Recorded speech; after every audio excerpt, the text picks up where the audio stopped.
right? So, Nate, we talked a while ago, and you mentioned that you grew up in Georgia in a small town of only 1,000 people. Am I correct? Yeah. So, moving to Houston now, being here for a few years. First of all, let's kind of take me back. Tell me about like growing up in a smaller town in Georgia. What was that like? And then, let's kind of like maybe talk about how you got into bodybuilding in the first place. Yeah.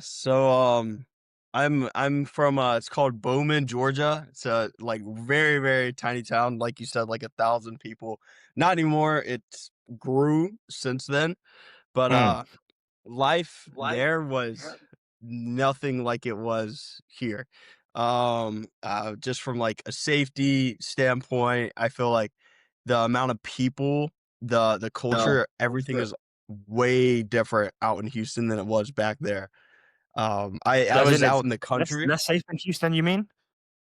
Yeah, I feel Yeah, like yeah. Houston is like it's not like I haven't had anything happen, but I just feel like there's way more with way more people, there's way more situations that could happen. So, Mm. I just feel like it's a little bit more dangerous with that aspect, even though the people may not actually be as dangerous on average. Yeah, 100%. I mean, But like yeah, just the nature. Yeah, mhm, go sorry, go being out between the 2, I definitely do prefer the more country side of, things. It's a little bit more peaceful, a little bit more relaxing, but out in the city, there's just way more opportunities. Yeah, 100%. I mean, I've seen some like, Georgia has like mountains, right? And it has like a lot of forests. It's kind of very green.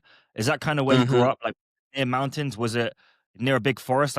Like very much countryside you kind of mentioned? Like what did it actually look like growing up? Like would you do like things like, I don't know, ride around on kind of these moped bike things? Or, like what was it like growing up in that town?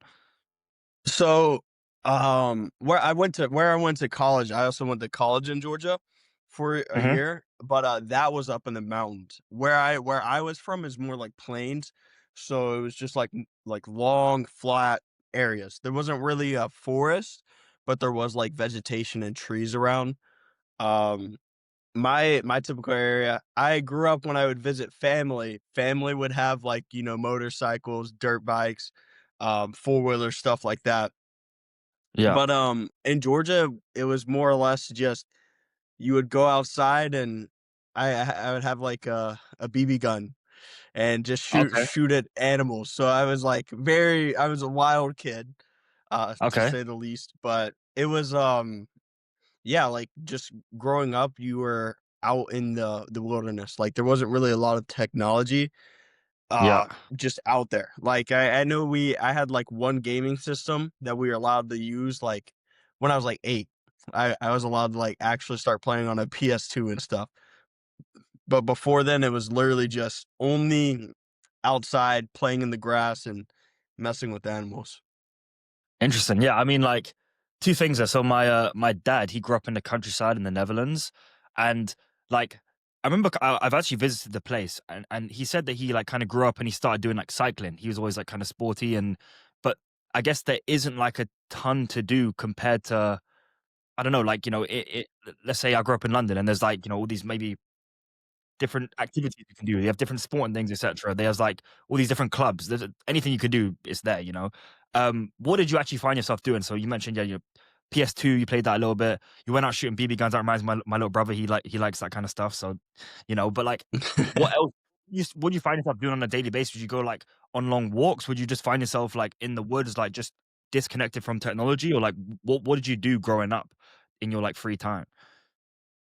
Um, Actually, most of my free time went to, sports growing up. Mm. So I played tons of sports. I was a baseball player, a football player, a wrestler. Like I was doing a sport for every season. That was like more as I got a little bit older, but like as a kid, like around Mm. like 8 and stuff, it was, I mean, like card games with the family or just outside or like sleeping.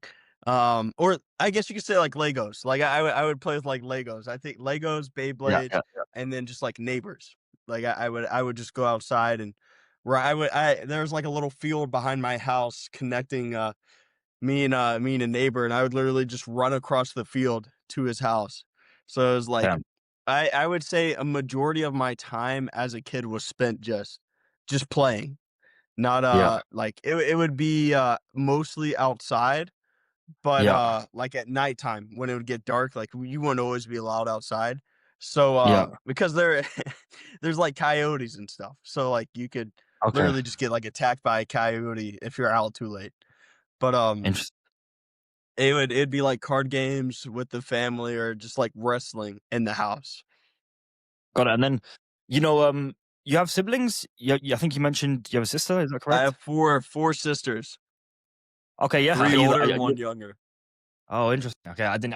I'm sure you mentioned that, but I didn't actually recall that. So you weren't obviously wrestling with your sisters, or maybe you were. Like more like I friends and. would, yeah, I would always try and wrestle with my sisters, and it was about middle school or so Yeah. whenever that like kind of like phased away because I ended up like I was like starting to mature a little bit and I was a little bit Mm-hmm. stronger, so they kind of would stop like messing with me and like antagonizing me to where we wouldn't really kind of wrestle. My little sister and I think continued to like mess around, like beef with each other, like little sister and bigger brother dynamic, but it was always, like, all love at the end of the day. I would have some friends, we would get very rowdy, uh, like, throwing rocks at each other. It was very some just crazy stuff. Okay, yeah. I did rugby, and the guys, obviously when you're younger, and you got that testosterone, etc. You just get playful and whatnot. Okay, so you mentioned you did a couple sports there, like baseball, and then wrestling and football. I know wrestling ended up being the thing you actually did in college for a while. Kind of talk me through that. So, like, were you playing a sport for each season, and then you kind of realize maybe I'm best at wrestling, or what was that transition to like actually, wrestling was you're the best at it, or how did that progress? So, wrestling actually kinda just started off a whim. Like, I didn't start wrestling till I was in 8th grade Okay. versus, football and, baseball I did my entire childhood. So, it was only the 2 sports I kind of, like, bounced back and forth with. And then 8th grade came around, and there I started wrestling that year. Then, fast forward, 8th grade, there's, that gap. I spent most of my summers from I think it was in 7th or 8th grade is when I first started doing, like, travel sports. So I started, Okay. like, travel baseball around that time, and then I was, like, continuously doing that. So, like, that's how my year would get filled up with sports is it was, like, football, beginning of the school year to, like, winter, and then baseball would start right at winter, and then that would run till, like, beginning of, like, summer and all that, and then summer I did baseball there. But, I would that transition from high school to I mean, from middle school to high school is kinda where it all went, like, that's where the character kinda pathing kinda all started is I was doing football, like, the summer training and all of that, and this is actually, my first introduction to weightlifting Yeah. is we, started to go and train weights, and the first day we ever went to lift weights, I tried to deadlift, didn't have the right technique and tried to lift way more than I could. Immediately slipped the disc the first day I touched a weight. So And you that's actually sorry? Yeah. So like in your back, obviously, like you slipped a disc, and but obviously that heals, or from my understanding, when older people they slip discs, it never almost heals. But yours healed. You're young, you're Mhm. fresh. Yeah. Yeah, that I mean, I'm not sure if it's healed it I mean, I don't have any issues now. I do know, like, I had to go to the doctor. There was a whole, like, of, like, there's I had to do physical therapy and stuff for it all, but it Damn. ended up, like, healing. Okay. And I came back, from that to continue, like, the summer training with football, and then I had a heat stroke, which Okay. it spiraled. I had quite a number of, injuries or, like, issues with, like, just, like, everything growing up. It was crazy. But Yeah. I was in a baseball tournament, like, a couple weekends before, and had a heat stroke there. So, whenever you have one heat stroke, I guess it increases the chance of having another. So Okay. that's how the one happened at football, and I was like, after that, I just kinda I quit. I was like, "All right." Like, How was it? football was alright, but I was 100 pounds.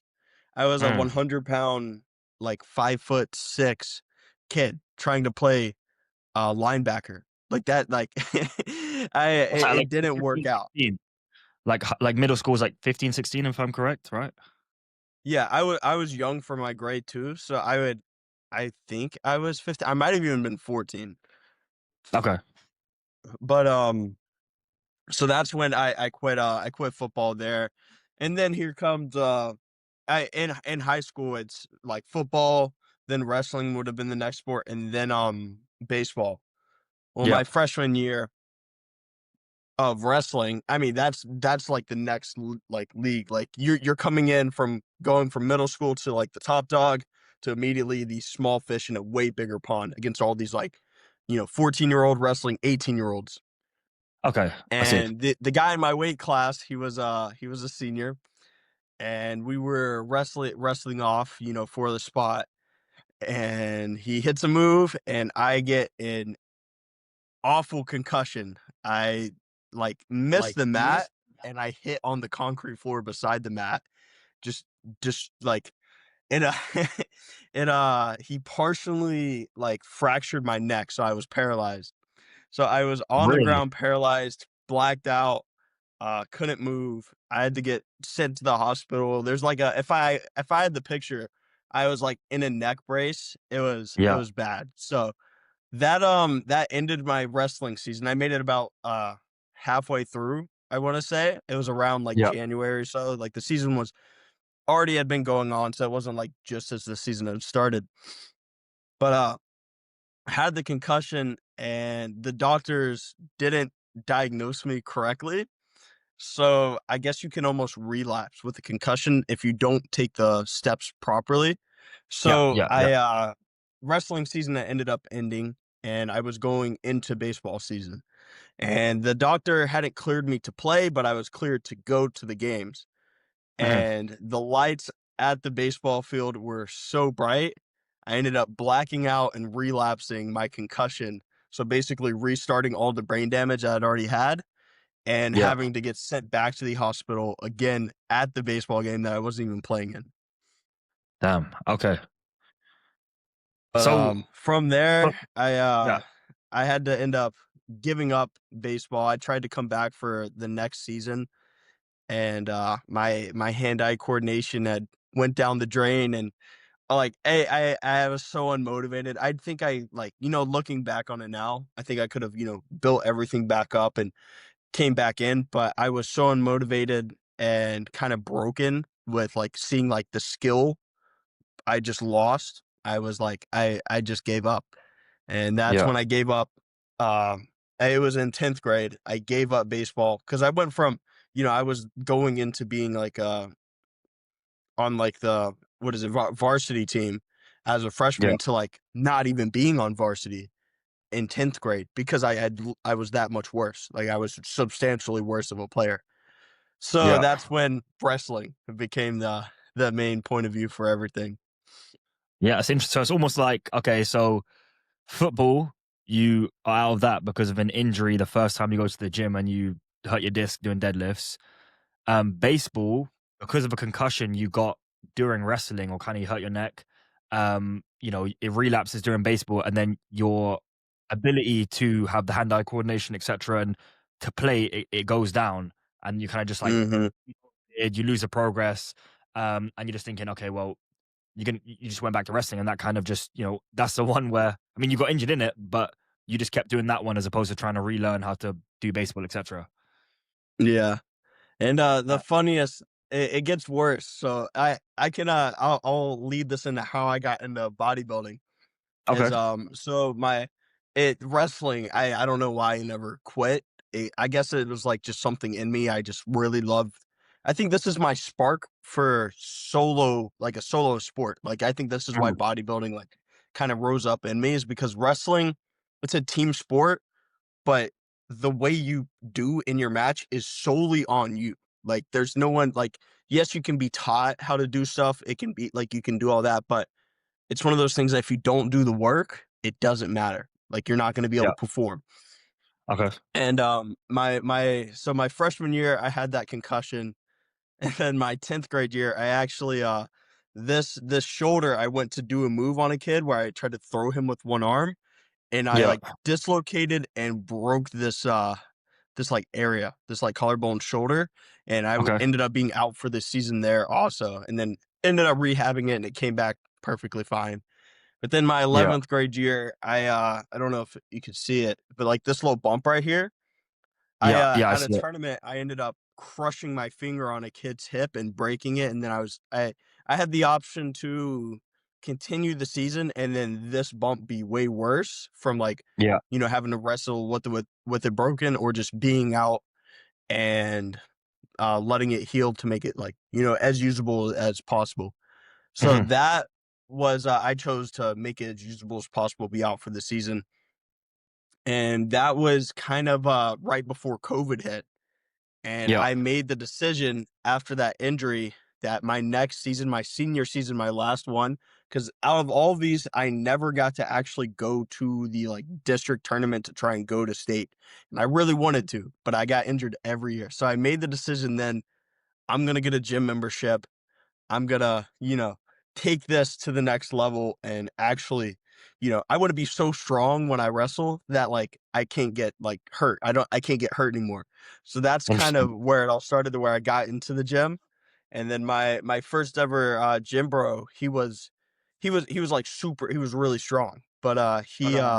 he followed like Dylan McKenna, David Lade. He grew up being inspired from like the OG Gymshark guys. And that fed Yeah. into me Okay. and the way we trained, I didn't train like an athlete. I trained like a bodybuilder. And then during that Mm. process, I started posting because it was COVID.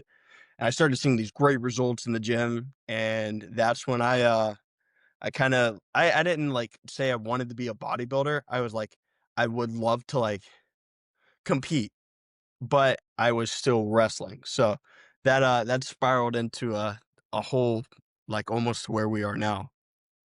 Yeah. So, like, why would you say um, you got into bodybuilding from the wrestling? Then it's because you kept getting injured in whatever you're doing, wrestling being the last thing, and in bodybuilding, if you got good form, it's very hard to get injured. Is that kind of so you almost were in the gym rehabbing, or you were in the gym and again, it's the similar thing where you put in the work, you get the results for yourself, but you can just keep it and rinse and repeating without getting injured. That was the kind of thing that kind of sparked you to keep doing it, or was it something else?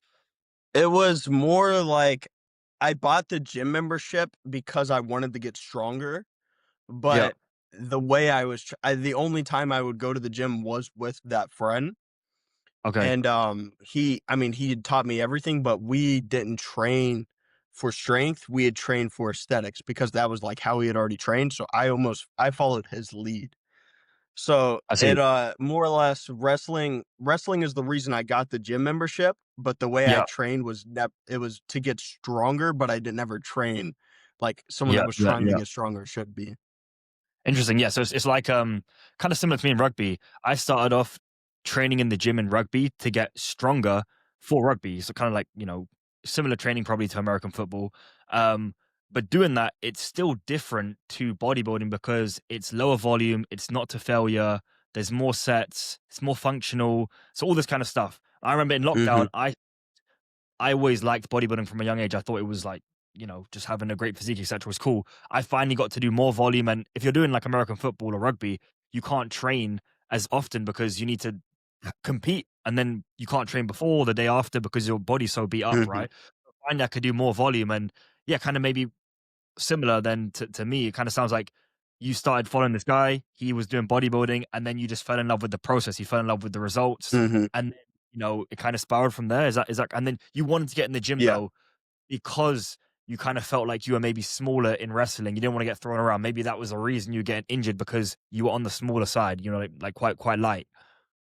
Yeah, I guess I didn't even give any, like, because I gave the original, like, weight when I got into high school was, like, 100 pounds. The Yeah. next year, I was 113 pounds, so in 10th grade. and then, the following year, so my 11th Mhm. grade year, I was 130 pounds, but then I went from there up to 150. So whenever I started training, I gained 20 pounds. So Mm. I grew quite a like a good bit, and I got my newbie gains basically. Yeah, But yeah. man, I just fully lost that train of thought. Um, yeah, so, like, I completely relate to, like, the sport interfering with bodybuilding because that's Mm. why I had to give up wrestling in college, is Yeah, in high school, it started to where, I had to cut so much weight and I was having to do so much cardio that it got to the point to where I couldn't go and train, and I missed that, but I was like, wrestling was what I cared about more at the time because I had just started lifting. yeah, Once that season had ended, I had got back like, I got into lifting hard. I had learned so much about nutrition in that time, and I fell in love with bodybuilding, but I had already committed to, college for wrestling, and yeah, it sucks.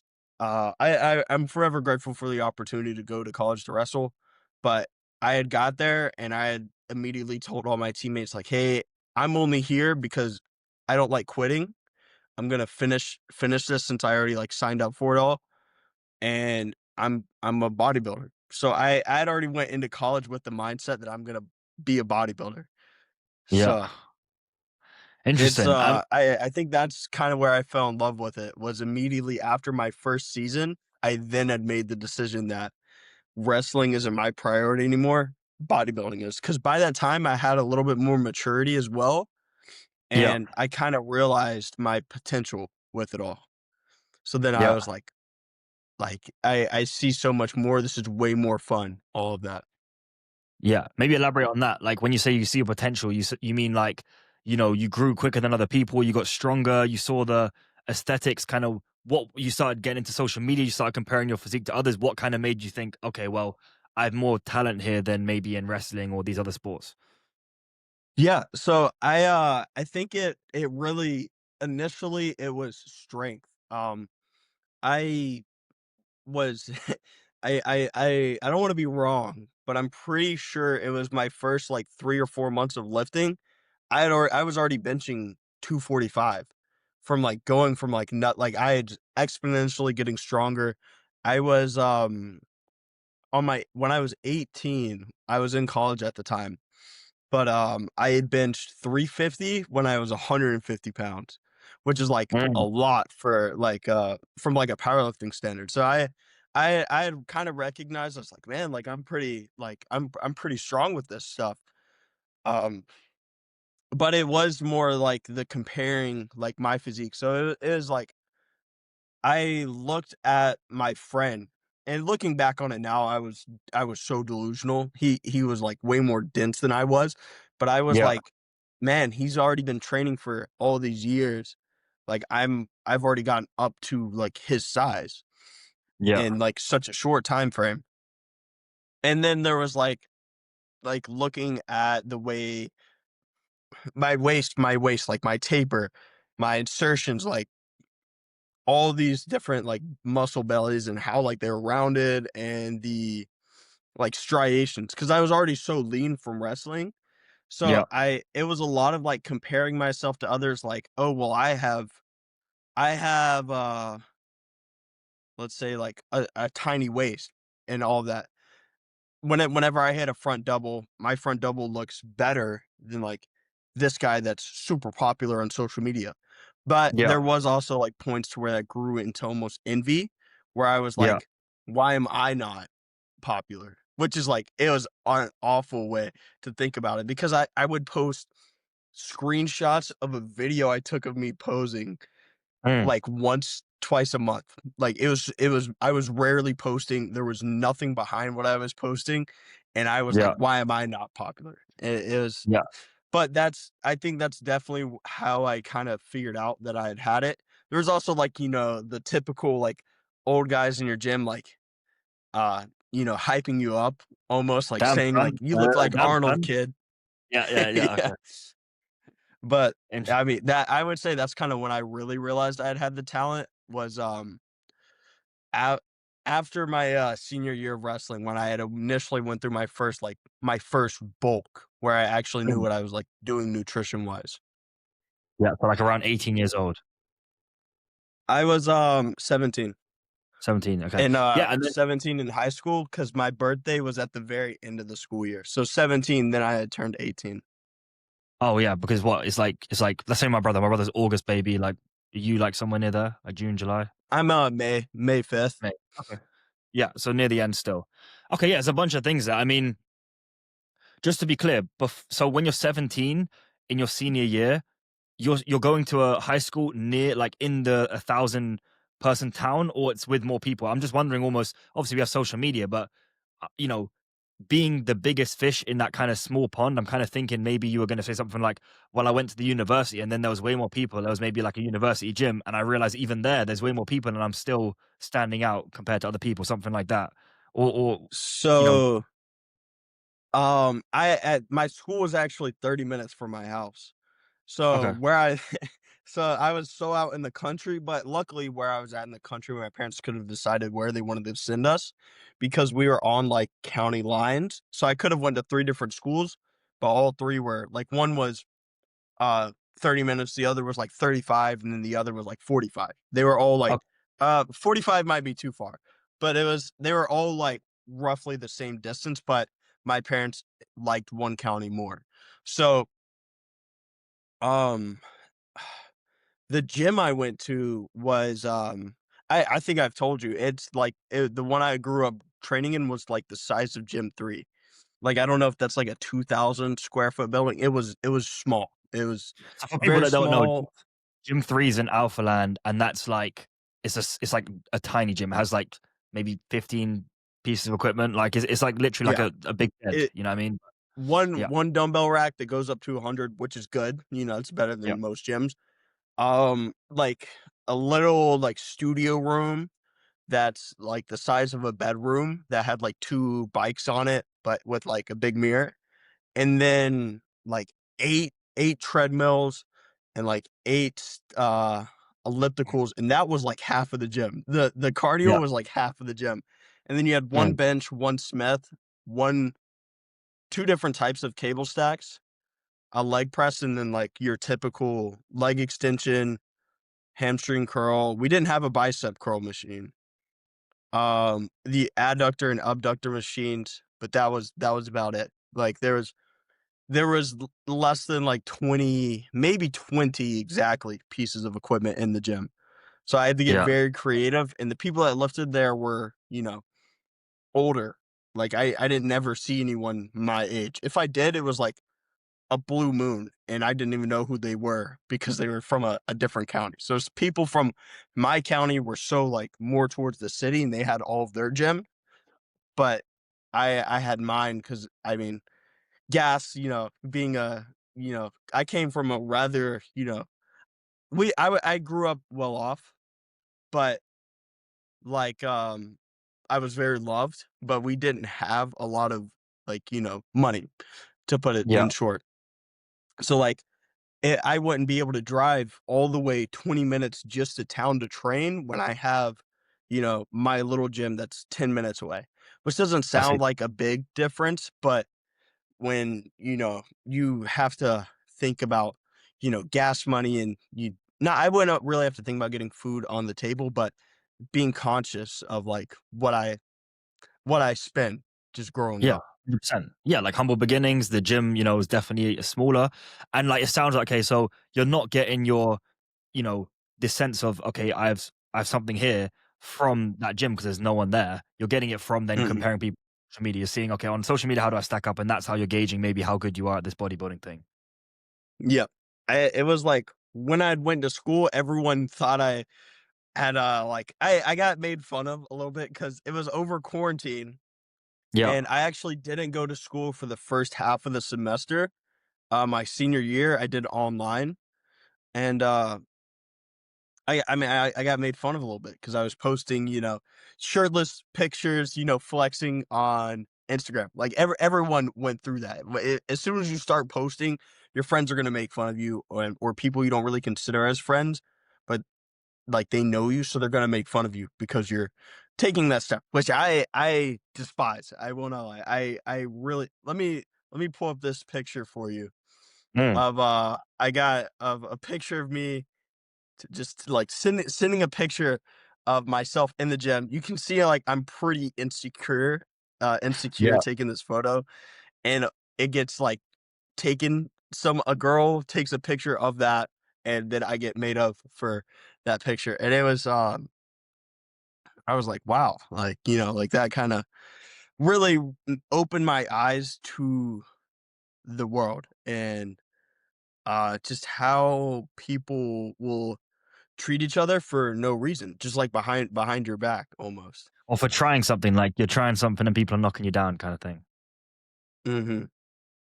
Yeah, it's interesting. I think just, why you find that photo, when I was growing up in the UK, I had a big debate whether when I start my fitness gym account, whether I actually keep posting on my account I already had, because I probably had like a few thousand followers on just my normal account. And I was thinking, oh man, like, yeah, but I don't want to post, gym stuff because, you know, that's just it's too out there. You know what I mean? So I actually started my own account, and that's the one I still have to today. But it definitely was like I get completely what you mean, bro. Like even just posting that, yeah, it's you're putting yourself out there, and I don't care anymore, and I don't even think I got like a negative feedback or anything, but I get what you're saying, bro. You got the photo? No, yeah, 100%. It's I still searching. It's very far back. But Yeah. that's like Maybe why I'm the same. I have the same one account, and I always try to preach that also to people that like oh, here's a picture of me from I think when I was like going into as a freshman. So I was like skin and bones, mm, just like a little kid.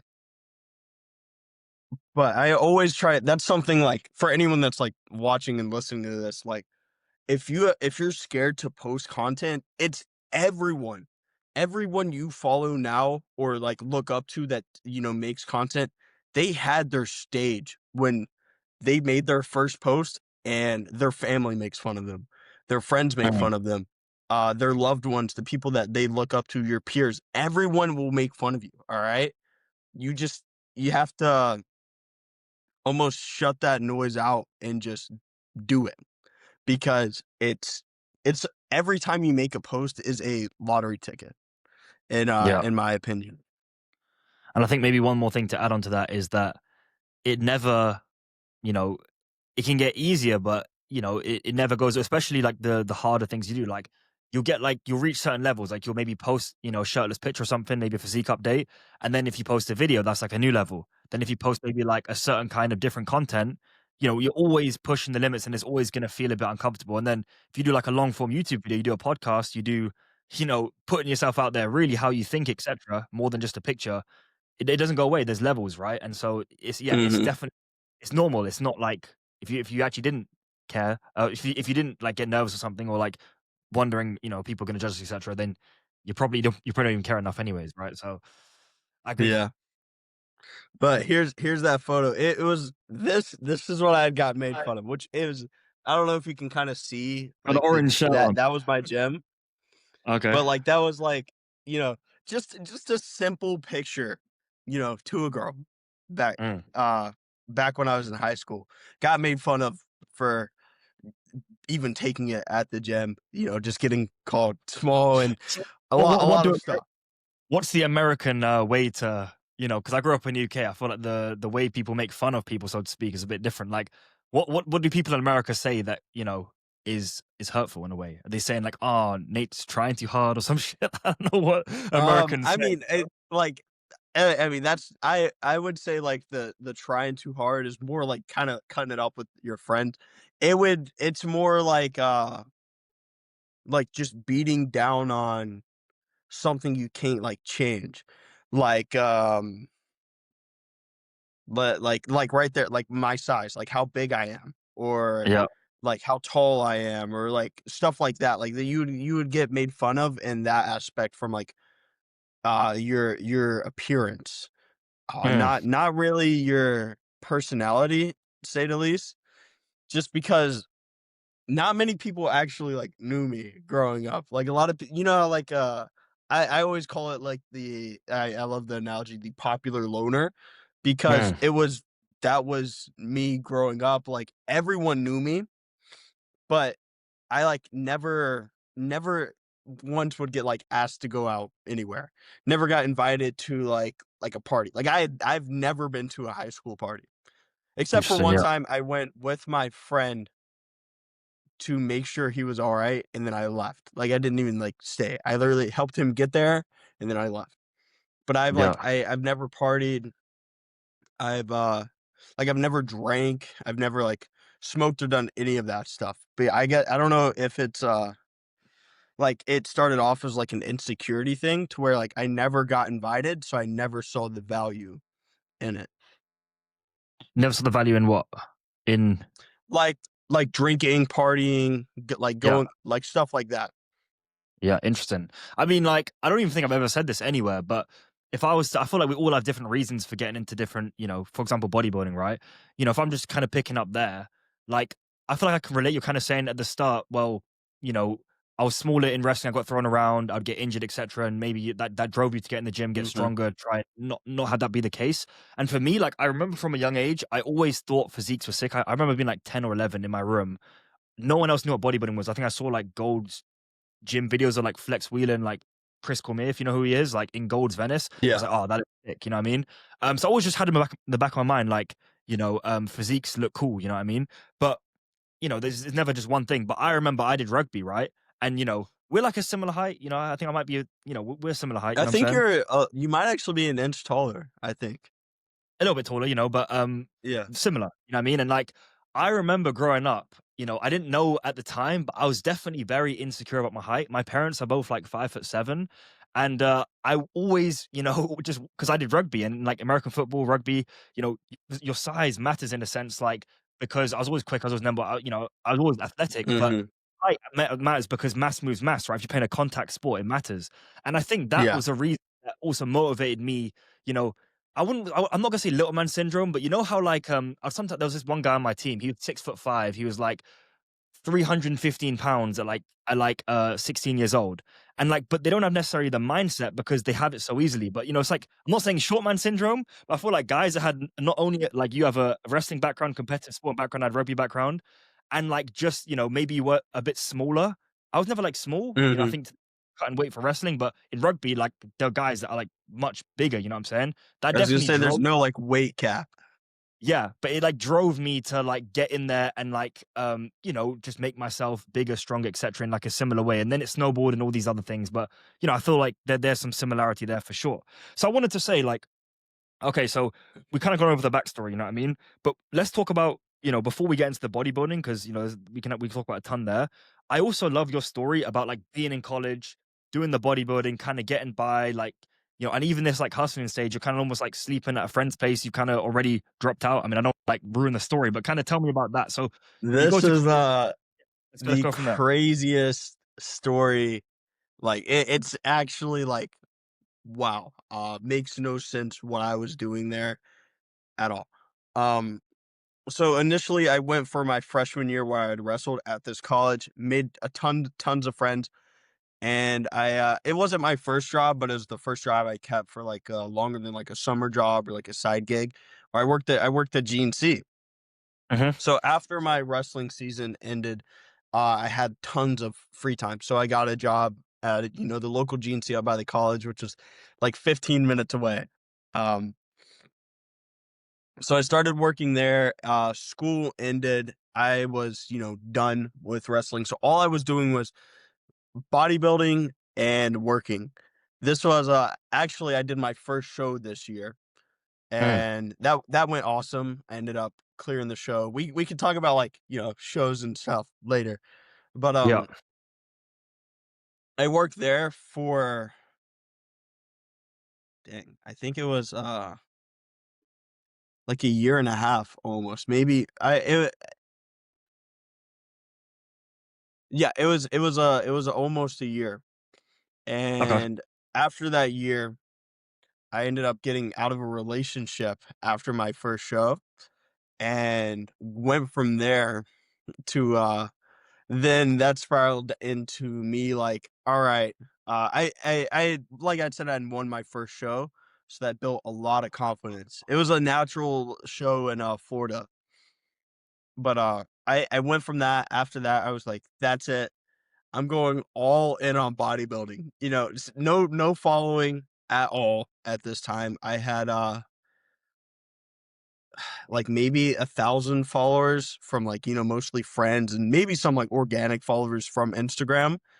Yeah. But only like 700, a very like no followers on either, like less than 2,000 followers on TikTok and Instagram combined.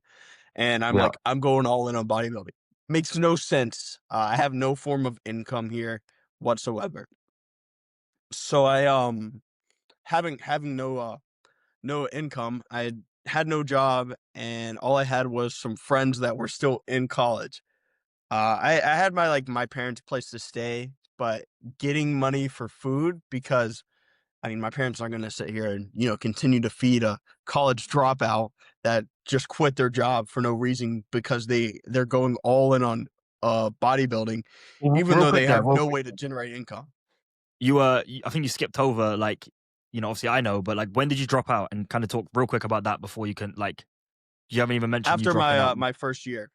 Yeah, yeah, yeah. So, So okay. And that I was to didn't, be like, bodybuilder. leave the classes. I finished off the year, but I didn't come back for a second year, Yeah, which, little, like, extra funny detail was I ended up, like, deciding while I was all in on bodybuilding that I was, gonna come back and, go back to college because I got offered a video gaming scholarship.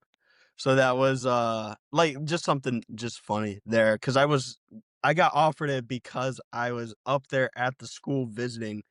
I would, just go up there because I had no job and, I was out of that relationship.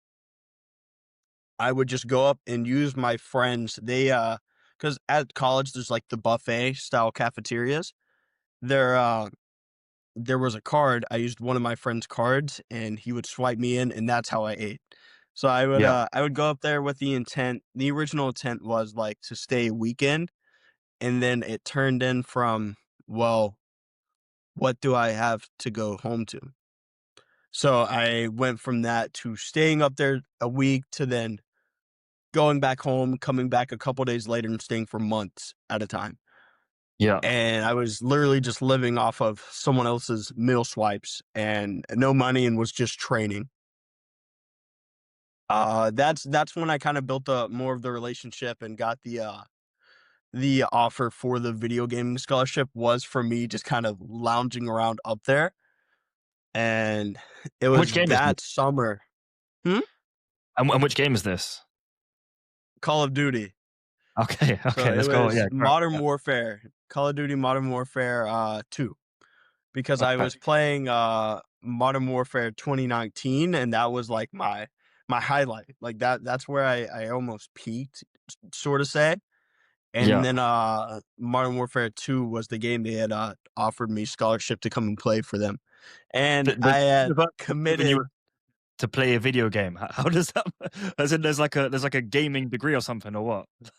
It was the gaming, it was just a gaming team. So, like, how there's a rugby team, there was a gaming team. Okay, so D1 gaming or Yeah, something like that. Yeah. Okay. Yeah. but, Sorry. Yeah. yeah, that I mean, that was that, and I had committed to this. So, I had gotten the offer and committed, but that summer, I actually this is how I even made this. Now we're making it to where I, like, made it to, um, move out to Texas now. Yeah. So, that year, this was, like, the beginning half of the year where I had quit my job and was like, "I'm going all in on bodybuilding." So for about 4 months, 4, 5-ish months right in there, because it was a private Christian college, so the school year was a little bit longer, and, I, had started posting more and more. I had started getting a little bit more of a following, but I was still, you know, like maybe like 500, 1,000 more followers across both platforms combined, still like right around 2,000 on one and right around 1,000 on the other. Yeah, TikTok and Instagram. and I had found my first bodybuilding gym in Atlanta. So an hour and a half away, I had a friend that I met in college who had a gym in Atlanta. He was like, "You should come and check it out." And I did some research, and they had these big bodybuilding lifts, and I went. That was my first like introduction to hardcore training. Like I trained hard, I went to failure, but Yeah, you like that's everyone has that realization as a bodybuilder when they find out how to actually train hard. That was it yeah. for me. Like I don't know why they like loaded up 700 pounds on a leg press and made me do 60 reps. Mm, Like I don't know why, but like for like an optimization standpoint, but some things you do just aren't optimal. They're for fun. yeah. But I met them there, and there's where I met a friend of mine who was a coach, and he was actually had a client doing summer shredding. Which summer shredding, for if anyone that doesn't know, it's a bodybuilding show held by Alpha Land and Alpha Elite in Texas. And he had offered me to come out here, and I was like, I would love to come out here because the company that I'm with now, Echovision, went to that gym. They were based here. So I ended So up scrapping together the money that I had from like mowing my mom's lawn and, just gathered the money I could to buy a very, very cheap plane ticket out to Texas, where I luckily ran into M, who is the owner of Echo, where he then like offered to sponsor me on the spot. And that spiraled from he had offered me a job when came down to visit. I had to like decline because I'm big into faith. mm. So I was like, I need to pray on it. I need to talk to like my youth pastor, get more people to pray for me to make sure I'm making the right call. And yeah, so that's kind of how that all spiraled. And then I ended up driving my car out to Texas, which had no reason making it out to Texas. I got so lucky it did. As But in breaking that's down or something. yeah, it was I had a 2012 or 2013 Ford Focus, but Yeah. even while driving around normally, like to the gym, which was 10 minutes away, or yeah, 10 minutes away, it would, Damn. the transmission would stutter. Like I couldn't turn on Yeah, the yeah, AC or it would start stuttering and shut off. yeah. And if it shut off, I would have to come have I would have to have someone come and pick me up So how because many it hours wouldn't like was the restart. drive? I think it's 14 with no Okay, stops, and I okay. made it in like 16, Yeah. but I was in prep during this drive. So, Damn. fun fact, I meal prepped 60 hard-boiled eggs and only ate eggs the entire drive. Damn, like Ramon Dino. Come on. And then wait, and then you competed in summer shredding as well when you went to Houston, or N no, that was another show that you I competed in a NPC natural show in Ohio called the Lieberman, which okay. was, um if we do we you wanna dive into the bodybuilding at all? I have very, like, interesting career. Yeah, 100%. Yeah. So look, let's just summarize that real quick so far. So just backstory. We're growing up in Georgia, 1,000 person town. You're doing like baseball, wrestling, football, you get some injuries, you end up like kind of doing wrestling as the main thing. Even like do a disc and you hurt your disc in your back and playing deadlifting the first time when you're doing like practice. Then you're going and doing wrestling, you that leads you to commit to do D1 at like which school was it? Georgia It something? was it was NAIA, but it was, True McConnell. So it was a private Christian college. Okay. And that's in Georgia, right? Mhm. Yeah, North okay. of Georgia, yeah. And then during that, you've already, even though you committed to it, so that's why you followed through. You were interested in bodybuilding. You done your first show at 19, and you kind of learn bodybuilding from that friend, and then you're in college. Then you drop out after 1 year to like pursue bodybuilding, go all in. You've been working at GNC, you have no income, but you're swiping your friend's card to get in, get the meals, and then you get an opportunity to go out after. So you go into this gym that's an hour away or something, proper bodybuilding gym. You hear about summer shredding, you get out there, you meet the owner, and that's like up to date, from where we're at. Yeah, let's go from there. So let's dive Yeah. into the bodybuilding now. Yeah, let's go into. You've done like 6 shows up to this point, if I'm correct. Yes, 6 shows, and I've done more shows than years of training. I've, which probably isn't, like, awful, but I've done 6 shows, and I've only been training for a little like 5 and 4/5 years, so it'll be Mm. 6 years, in, like, February. Nice. Okay, well, let's dive into that. So, what kind of made you go and do that first show, and then maybe let's just snowball from there. So the first show I did was after I dropped out. So I had finished my first year of college, uh, picked out a show. I was like, my best friend in college, I don't know if you ever got to meet him. His name is Will, but he was massive into bodybuilding. He still is. He wants to be a coach. He was like inspired by C-Bum, all of that. Yeah. And he more or less kind of talked me into doing the show because I wasn't like more or less set like I need to do a show this year. But I don't know how, friends kind of just get into conversations. I made the decision to do a show that year. So I did like a bulk and a cut, and I competed in October, which is my first show in Miami, which is my first OCB show. I Yeah. ended up doing have any over here. But I ended up doing like 5 classes, or no, I did 4 classes. It was like debut, novice, teen, and open. I Yep. won them all, which was kind of the The entire show. Yeah. hype up that really gave me the Confidence. confidence 4 months later to quit everything and go all in. The Yep. judges are like saying, that they told my mom I looked like a young Arnold. I don't ever see that with, my chest being my weakest body part, but they said that, and that was like, super motivating. I also won best poser at that show.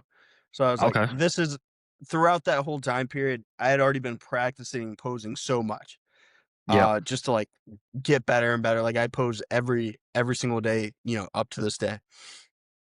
That was 20 2022 is when I did that show. That was my first ever show. Yep. And 2023, I did 3 shows. I did the Lieberman, Yep. which was an NPC natural show, and I did an OCB uh, amateur show where I turned pro at in Georgia. It was like the Unbroken Natural, and then I did my first pro show that year after I turned pro, which was the Tampa Pro Am. But when I won my first show after doing so good, and the judges really hyped me up, even though I had only 2 other people in my class. One guy was not very conditioned at all, and the other guy was like an older guy who had like a little bit more conditioning, but didn't really pose that well and didn't really have the greatest shape. So I stood out a lot more, being a young guy with Yep. pretty good muscle bellies, all that. I made the decision at that show. I'm never gonna lose a show ever again. That was my mindset. Was I'm gonna go Yeah. straight to the Olympia from here. That got crushed so fast. I got second at the Lieberman in my class. I didn't even go to the overall, and I lost there. That broke me, and that kind of really opened my eyes for bodybuilding, that you can't just win. Yeah. It's you actually like it just taught me a lot. Like I Well, matured a lot in the sport. before we go on to the next show, then maybe let's delve into that. So, like, yeah, like, what was the reaction? I'm sure you went in with the mindset, obviously, I'm going to win this, and then maybe talk me through. Okay, you realize you didn't get the win, and then maybe how you responded to that, and kind of like what that taught you. Because I feel like sometimes it's good to hear the wins, but the things which resonate people the most, or like obviously where people grow the most, is when they didn't win and when they learned from what Mhm. happened. So maybe you could delve in a bit more to like how you're feeling, how you responded to that situation. So another like reason for like the hype and stuff is I had finally started to gain traction on social media. I'd like finally gotten over I hit over 10K on Instagram. I'd hit The over, big 10K. 10K on Yeah, which, yeah, 10K was like the biggest milestone over. I it was was. Yeah, so yeah, yeah, so excited for that. yeah, Um on TikTok. So I'd already grew like a decent platform, and I didn't have like I wouldn't say I had like a social media physique, but because I only posted in natural lighting. But when you have good shape and good insertions and you're lean, everyone thinks you look crazy. mm, So I was going into the show, everyone was like, "Oh, you're gonna win, easy win." And I got in the back of my head like, what if I don't win? But I'd already like promised myself I was only gonna win. So I lose, and broke down. Like I was just sobbing, just in the back, sobbing. I didn't like have like a sour mouth to like any of the other competitors because that's Yeah. not right. If you are a competitor, you don't do that. But I was like in the a far Behind back closed locker doors. room, Yeah. yeah, just gone, and yeah. So that really broke me. It made me think like it really challenged me. Like I wanted to push myself. Like I hate that feeling. I'll never forget like how like I was so broken after that show because I had so much self-built pride, and it really just opens your eyes that like it just doesn't matter in this sport. It you just I had to close my eyes and just grind. Yeah. So from that, so you're kind of mentioning that it was tough. You didn't expect it, and then from that, the response was, okay, this sucks, but you grind, like you just worked from there, and then you went from there. How did the next show go? And then kind of did you do like a rebound? What made you compete 3 times in 1 year? Because especially I guess as a natural, maybe your testosterone's tanked. You're probably feeling terrible. Mhm. What made you do 3 shows? Was it in a short period of time, or did you like do bulk up? All You know, right. They were all 2 weeks apart. So it was the first okay, show, okay, 2 weeks, next show, 2 weeks, last show. okay, So it the after my first show, I didn't turn pro even though I won it as an OCB show because there had to be 5 competitors. I yeah, was like, "All right, that kinda stinks." Um, the show that I got second at, which was the Lieberman, my coach had done it. So Joel or TNF had did the show the year prior, and I was like, "He didn't win. I'm gonna go do that show and win it."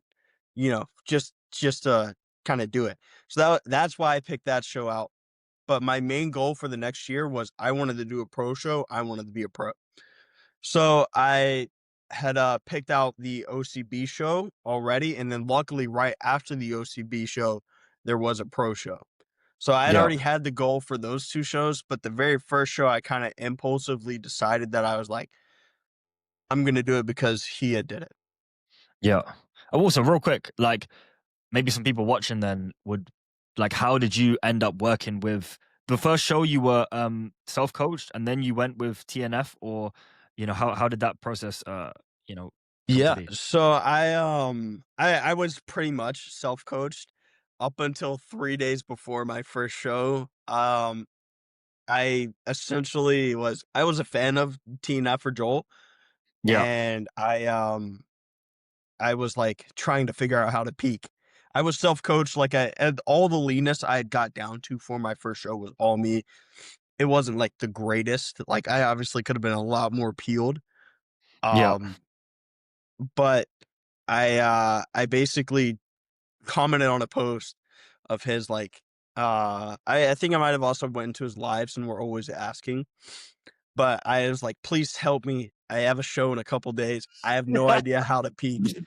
And, yeah, he replies or, he DMs me first yeah, and was like, "You compete in a couple days?" And I was like, "Yeah." I was like, "Oh my gosh, thank you, so much for texting me, like, I have no idea what I'm doing." And he's like, "Oh yeah, it'll be $350, to help," like, I don't know the exact amount, but it was like a couple $100 to help me yeah, peak. And I was like, "I'm broke." Like, I spent all my money to do the show.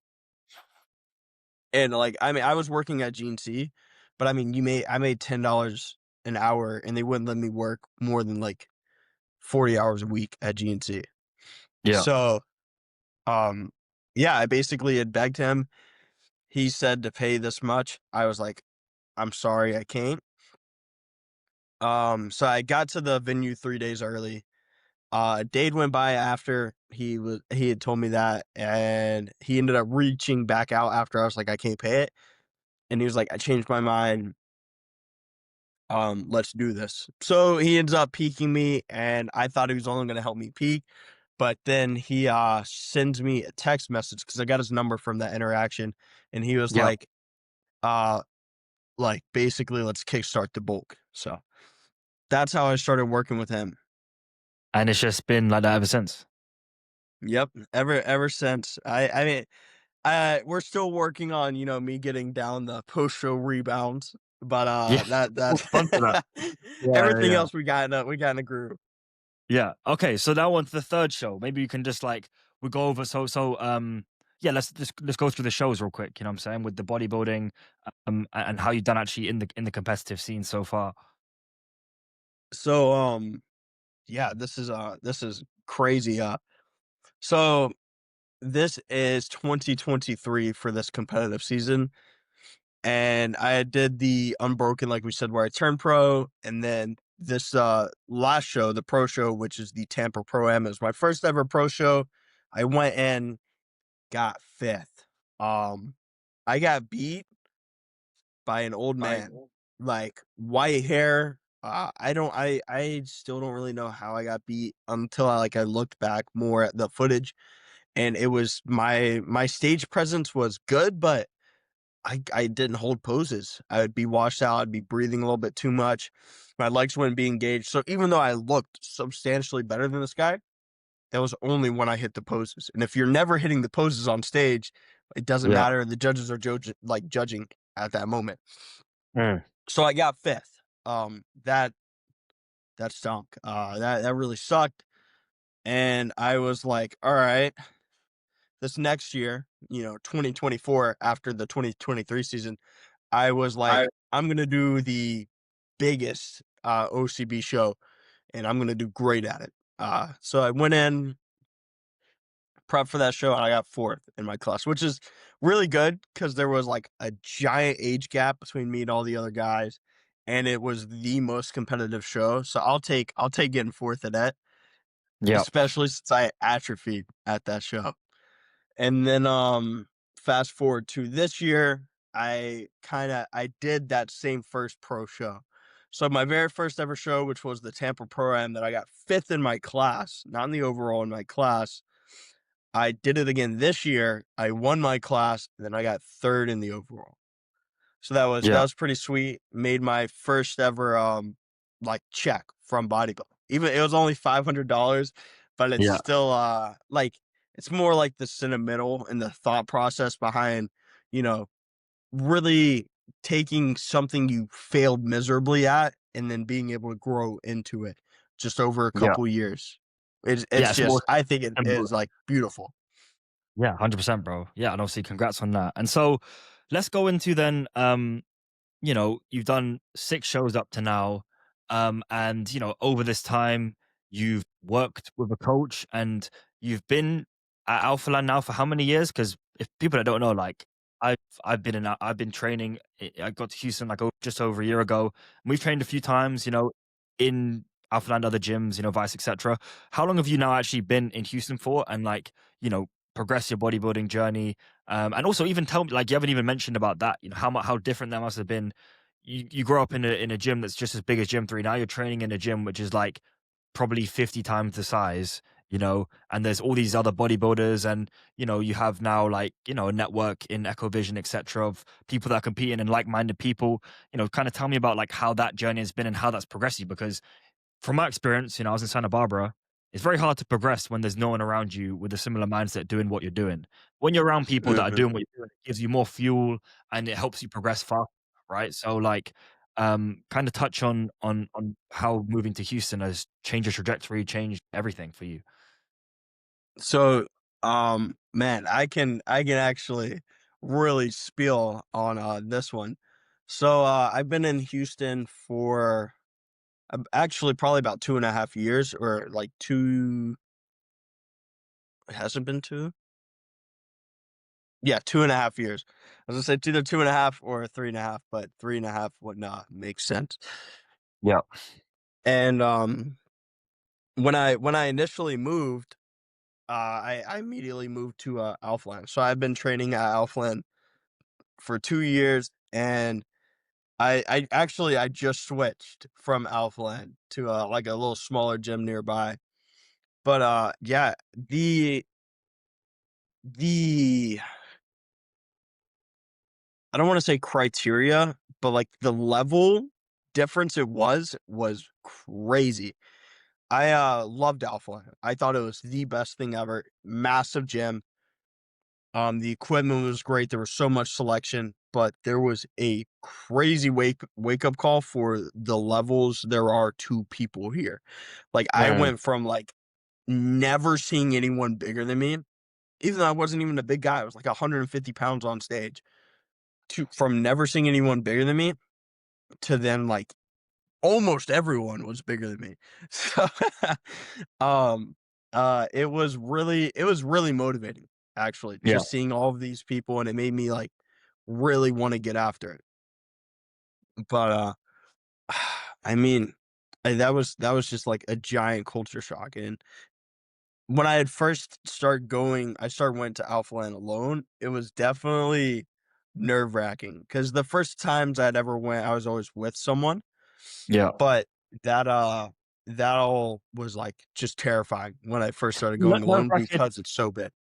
Yeah, nerve-wracking. Okay, because it's so big, or like because you think people are judging you, or because you think people come up to you or something like that, or like, I don't know, what, because to be fair, like, it definitely was a shock to me. I've been to some pretty big gyms before, but I wouldn't say I was it was nerve-wracking in a sense. Like, what is it? Because I'd say, it's fair to say you're a bit more of like an introverted guy, you know what I'm saying? Like, is it because it's Mhm. just like almost overwhelming how many people That there are? it was that, but then, the way I train. I Mm. used to be very loud when I trained. Yeah. I'm a lot more, like, subtle now. But it was like, I went there, and when I would train, it felt like no one else was actually training. Mm. I don't know if you can relate, like, kinda see what I mean there. No, no, I get it We completely. don't really have Especially to gym go. one, you know what I mean? Yeah, there's, like, you can tell who's there to actually train and who isn't, and Yeah. it was really like, most of the people there weren't there to train, and I didn't, like, really dislike that, but it made me like, "Alright." I don't think I spoke you were, like, one of the first 3 people I ever spoke to at Elfland. Like, Yeah, and that's crazy because like a I year in. and that was over a year of me being there. Like, I did not talk to anyone. I still, like, never really talked to anyone. That's just, like, how it is. Uh, Yeah. I couldn't really relate to anyone there because I would be there, going balls to the wall. I wouldn't really scream, but I would grunt. And I, Yeah. like, slowly stopped grunting within my training, which I switched gyms and I'm back to, like, my original training style, which I love. I can, I feel like I can push myself and not feel like someone's watching me, Yeah. and I just really, really enjoy that. Yeah, 100% like the freedom and stuff. Yeah, I mean, I can relate, to be honest. I was lucky enough. You said earlier on in the podcast, you went to this gym and it was the first time that gym, like an hour from Atlanta. Mhm. And you realize the levels, right? For me, it was luckily very early on. The first gym I went to locally was this bodybuilding gym, one of the best ones in the UK, called King's Gym. It's actually like not the same anymore. They moved it and it's way more commercial now. But they had this guy called James Hollingshead training there, who was the second best UK bodybuilder open in the whole entire country. This guy is That's like, crazy. if you do you know who he is, or you're not familiar? No, but, like, the fact that, like, that's, like, what you get exposed to is, And like, the insane. whole entire gym, people were grunting. Everyone looks like a Viking, kinda, that UK vibe. It's Mhm. cold. So, like, that to me, even though, like, I've always trained hard, I did, like, cross country, I did rugby, all that stuff, this showed me the levels, and that definitely, like, I was motivated by that.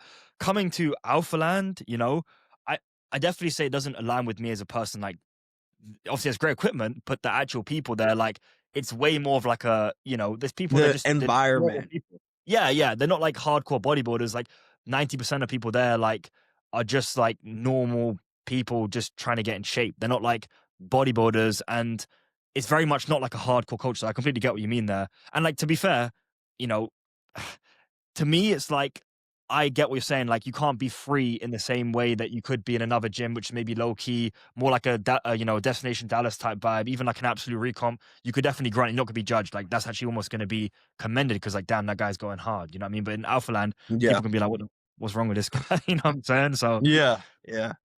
yeah. I get that. I for, that's, like, the other thing is, like, when I was talking about, like, being the biggest guy is even when I went to that bodybuilding gym, my friend that I ended up met, he actually opened my eyes that they like it gave me a little bit of a confidence boost because the the coaches there were trying to poach me from my current coach Yeah. to use me as a face for their brand, which was Mm. like just like crazy. So like I wasn't like I when I said I was like never seeing someone bigger than me. There were people bigger than me at that gym, but like I had way better structure than them. And like Yeah. I don't want to say like the easiest way to describe it is I was more or less like glazed Mm. there, Yeah. which was 100%. And like really it is extremely like motivating. so talk to me about this. It's like for the most part, like, would you say it's fair to say you train alone? Like, you're not training regularly with a Mhm. gym partner, even though you don't talk to people necessarily when in Alphaland, it's like you are part of Ecovision and like you are friends with the people there. So like you don't train with them necessarily, but you are friends with them. You know what I'm saying? So why don't you train with them? Is there like a reason? Is it just you prefer to train alone? Is it that you feel like you get better focus, or if there was the right person you would? Like what's the reason for training solo? Yeah, I just enjoy training alone. I mean, there's not really like a purpose for like when I first started working out, I had a workout partner. Then eventually like he stopped training or I don't know if he took a break from training or he just stopped training with me. Basically, we weren't training together. So I don't know like what exactly he was doing. But yeah, so I started training alone and that kind of just really it was more peaceful. Like I like training with people from time to time, but I like really going in and I can train with someone. It just I hate like I don't like talking. I don't know. I see training as like every single uh session, every set is make or break. Which I don't know if that's a good or a bad mindset to have with it, but it's like I don't want to like ruin a set because someone wants to talk or my training partner wants to talk. I don't want to really like ruin my set, yeah, just because someone wants to like talk. Uh Yeah. there's not like really much like super reasoning behind it other than there's that if it's a lot of plate loaded stuff, like unloading and loading plates can really suck Yeah. some of the time. So that I mean that's a little bit of a rule, but it's like if if I had like the perfect training partner, I mean I I that mean, wouldn't like be like a big deal. yeah. It's interesting. Yeah. I mean, I feel like the biggest thing there is you saying the perfect set, like the perfect, you don't want to get, it sounds like if you're speaking in your sets, then you kind of get thrown off and you're kind of breaking that flow you have, and it's different for people Mhm. because I know there's like pros out there. One thinking in my head, this guy from the UK, Luke Sando, he was like the best bodybuilder in the UK at the time, like open guy. And I know like in his YouTube videos, he's joking around, but the second he's in the set, he switches it on. So people are different, but I completely get it. Like everyone's different. And if someone that doesn't like to talk and, that gets you out of your flow, then obviously it makes more sense. I know, like personally, for me, the biggest thing, like if I was to answer that question, I wish I could train with someone if they had the right mindset. I prefer to train alone than with someone obviously who's joking around too much, not training hard, you know what I mean? Or kind of like low in the Yeah. energy. But the biggest issue I found is it's hard to get people on the same split. Like, there's people, they have different splits or they have different training styles.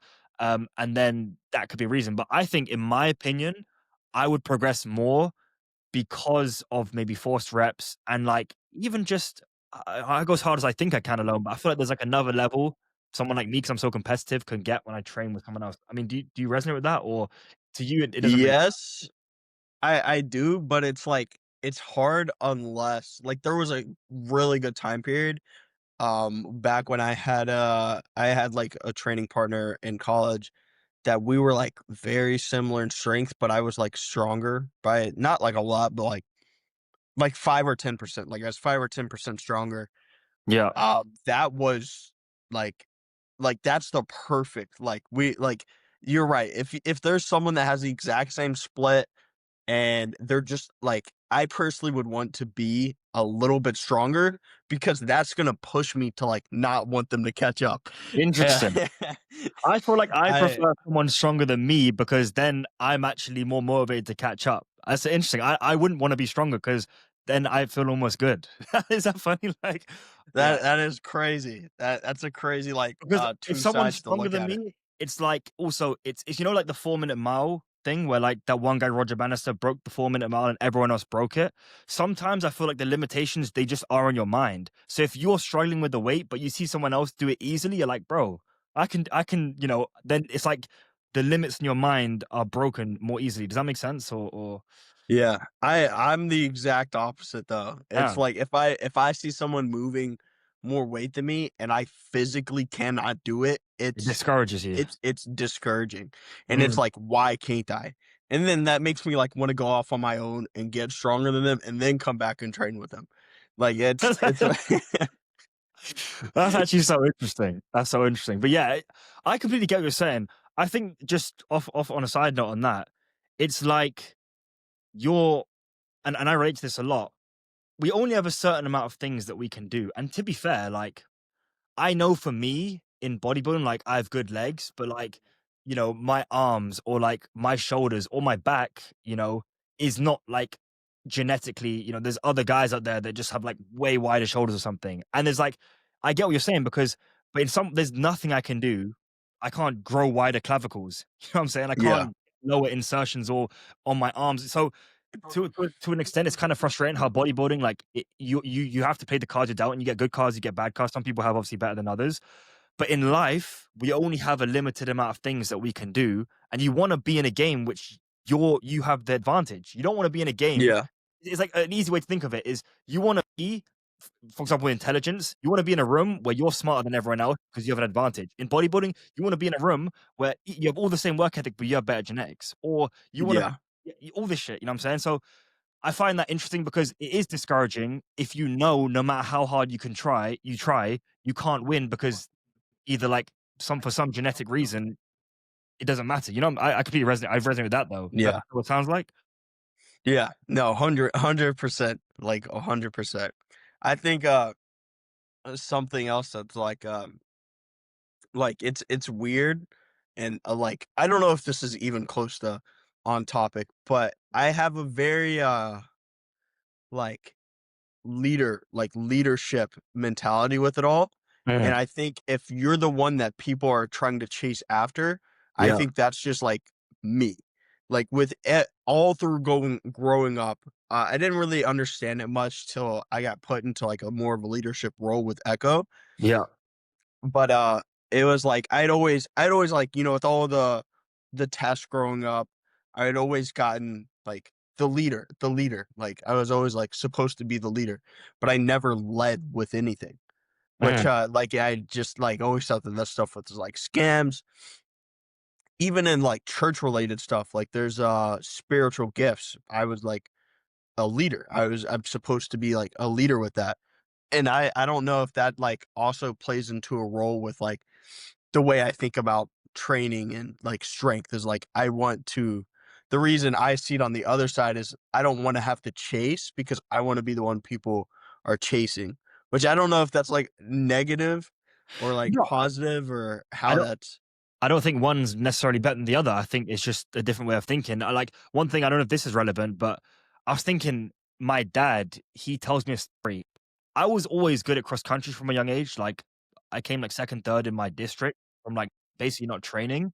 And it will make sense, And my dad, he told me a story about how he grew up in a small town in the Netherlands, and something he always had like a chip on his shoulder in a way when someone told him he couldn't do something that pushed him to go harder.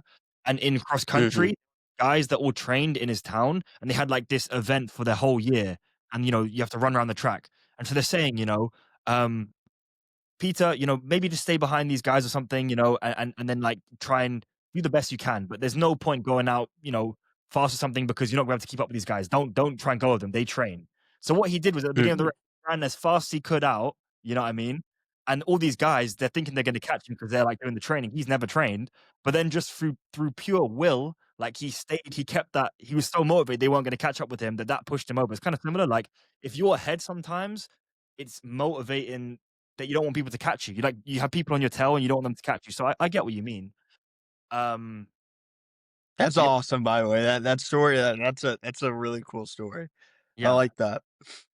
yeah. I mean, I like those couple analogies. I mean, maybe we could talk about even you at Echo, because when we talked before, I think you mentioned, so you got hired with M, and maybe talk to me through that, because a lot of guys as well with bodybuilding, they have the passion. Like, clearly me and you have the passion for bodybuilding, but actually getting, you're mentioning kind of like, trying to make the income from it, trying to like, how do you do bodybuilding another job? You know what I mean? Like this is not an easy question for everyone. It's different. Talk to me how you were able to do 6 preps, while getting income on your own, moving to a complete different state. Like talk me through that. So you started off as an employee, I believe you went up to a manager, but talk me through like your role at Echo and how you're able to balance, but like, do bodybuilding and earn income at the same time. Does that make sense?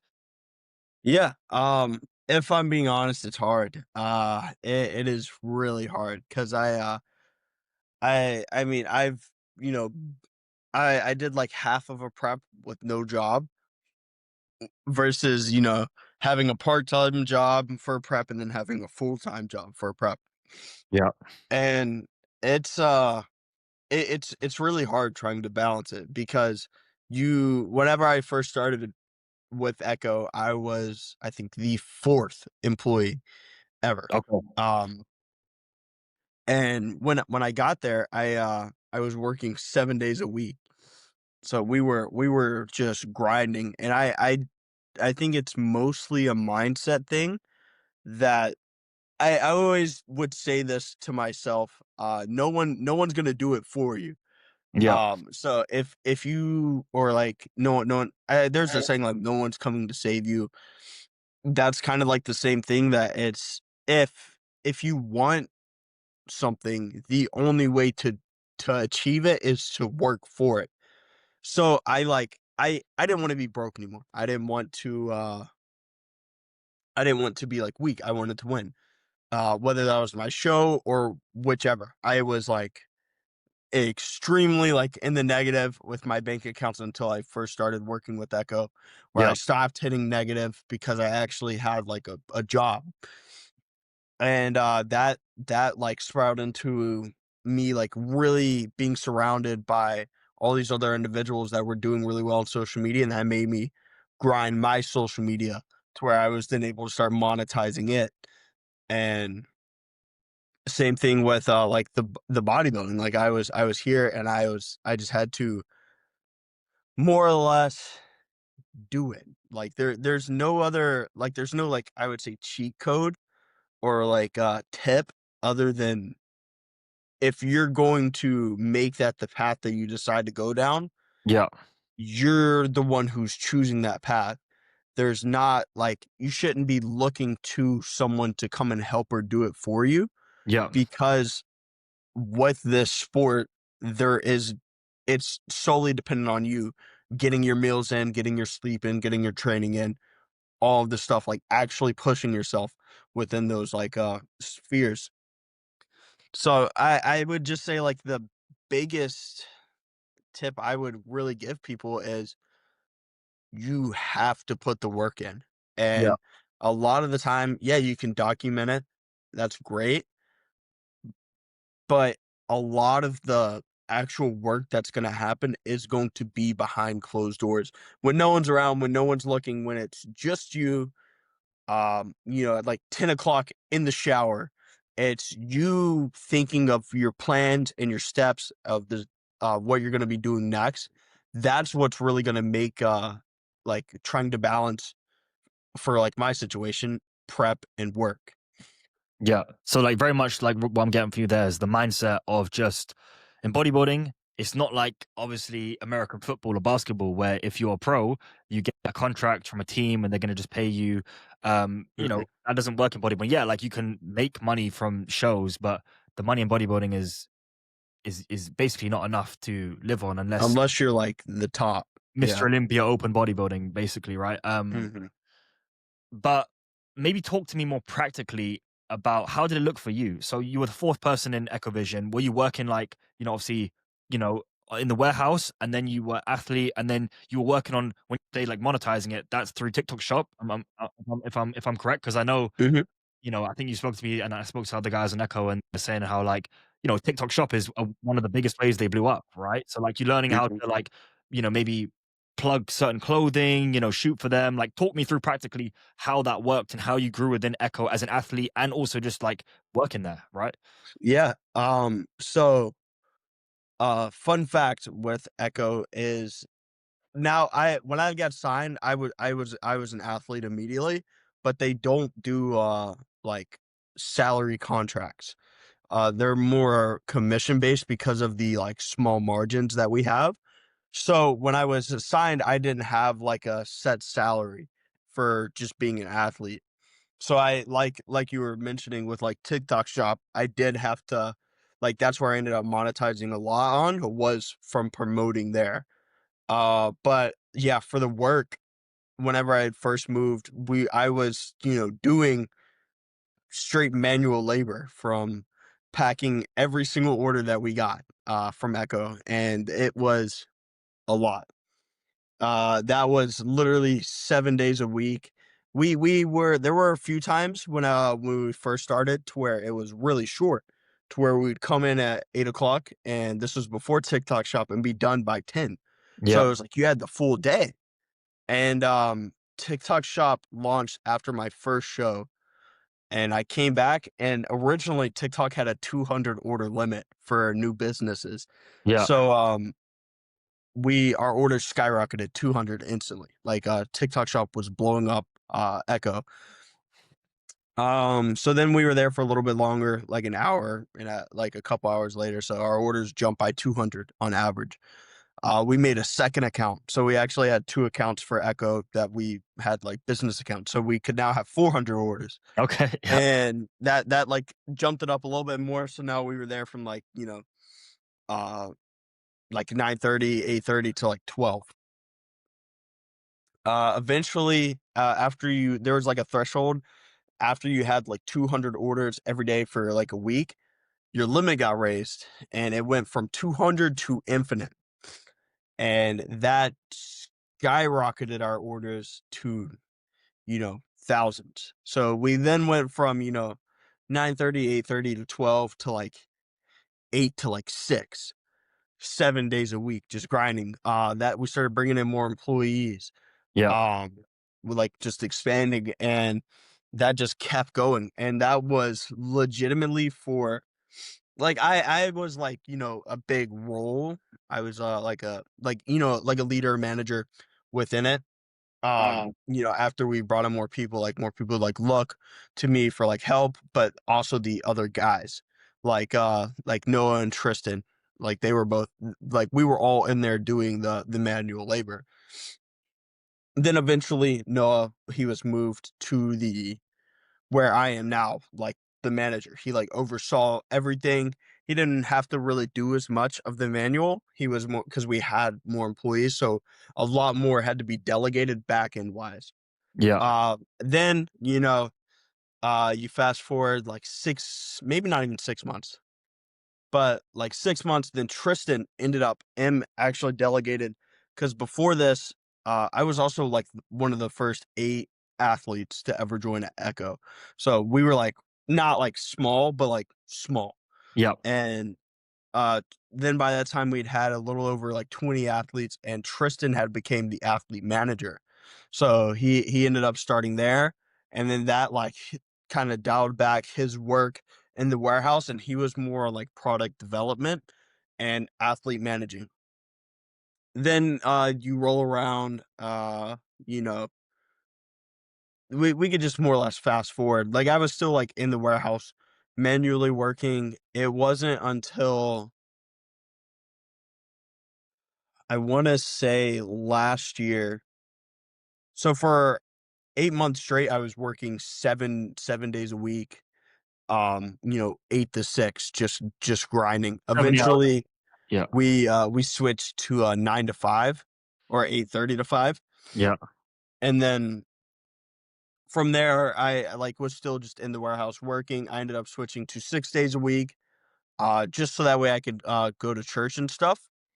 But then it ended up basically that normal stuff where I was just working in the warehouse to where then I started having some tasks in the office, but I was still doing a lot of manual labor.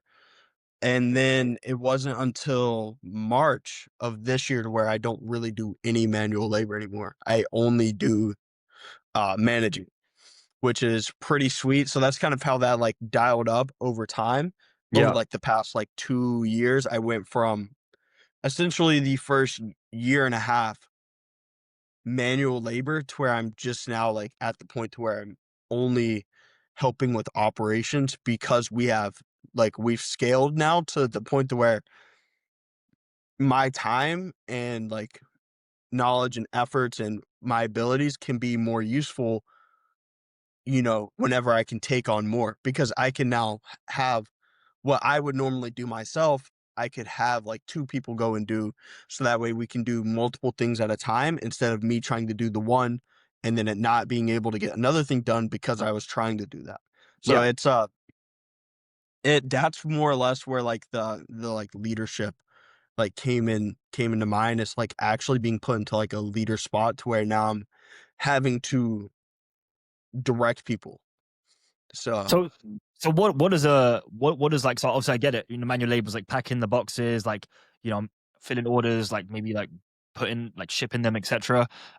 What does it look like to manage people? As in like you're writing the shifts, like you're telling people what to do first with regards to what to pack. Like is that kind of the main thing when so you're managing? I'm almost like yes, but it's also like a point of contact. So like when it comes to the managing aspect, there's like a bunch of like small back end stuff that I do with like restocking our like work supplies, making sure like our pallets are disposed of, like inventory sheets, inventory like there's just a bunch of stuff. But for like the managing the people aspect, it's almost sustaining. It's almost like I just have to supervise for like Interesting. actual running orders because everyone's been taught and they know what they're supposed to do. Yeah. But not all the time, you don't have people that just wanna come in and work. Yeah. They wanna just come in, clock in, get paid, and do as least as possible.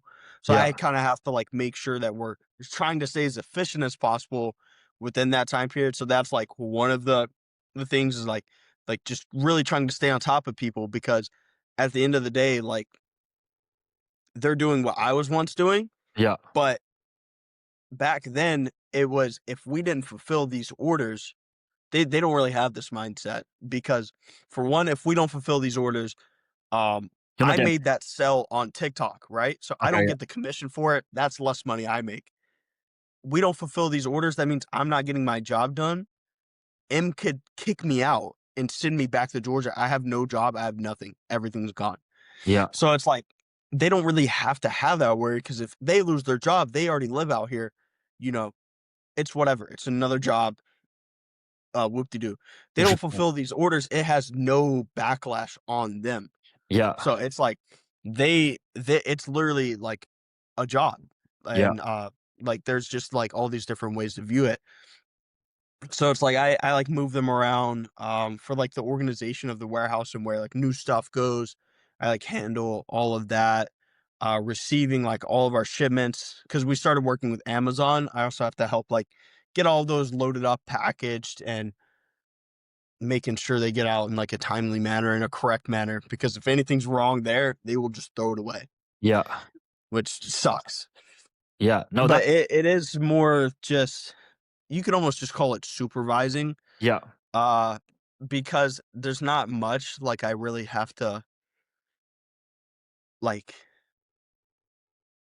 teach them to do because they mostly know, but Yeah. it's more like supervising and guiding them on Yeah. like Interesting. what needs to be done. Because if it's like, all right, like, I need this done, but I can just go and tell them I don't have to really, like, show them because Yeah. they've already been taught.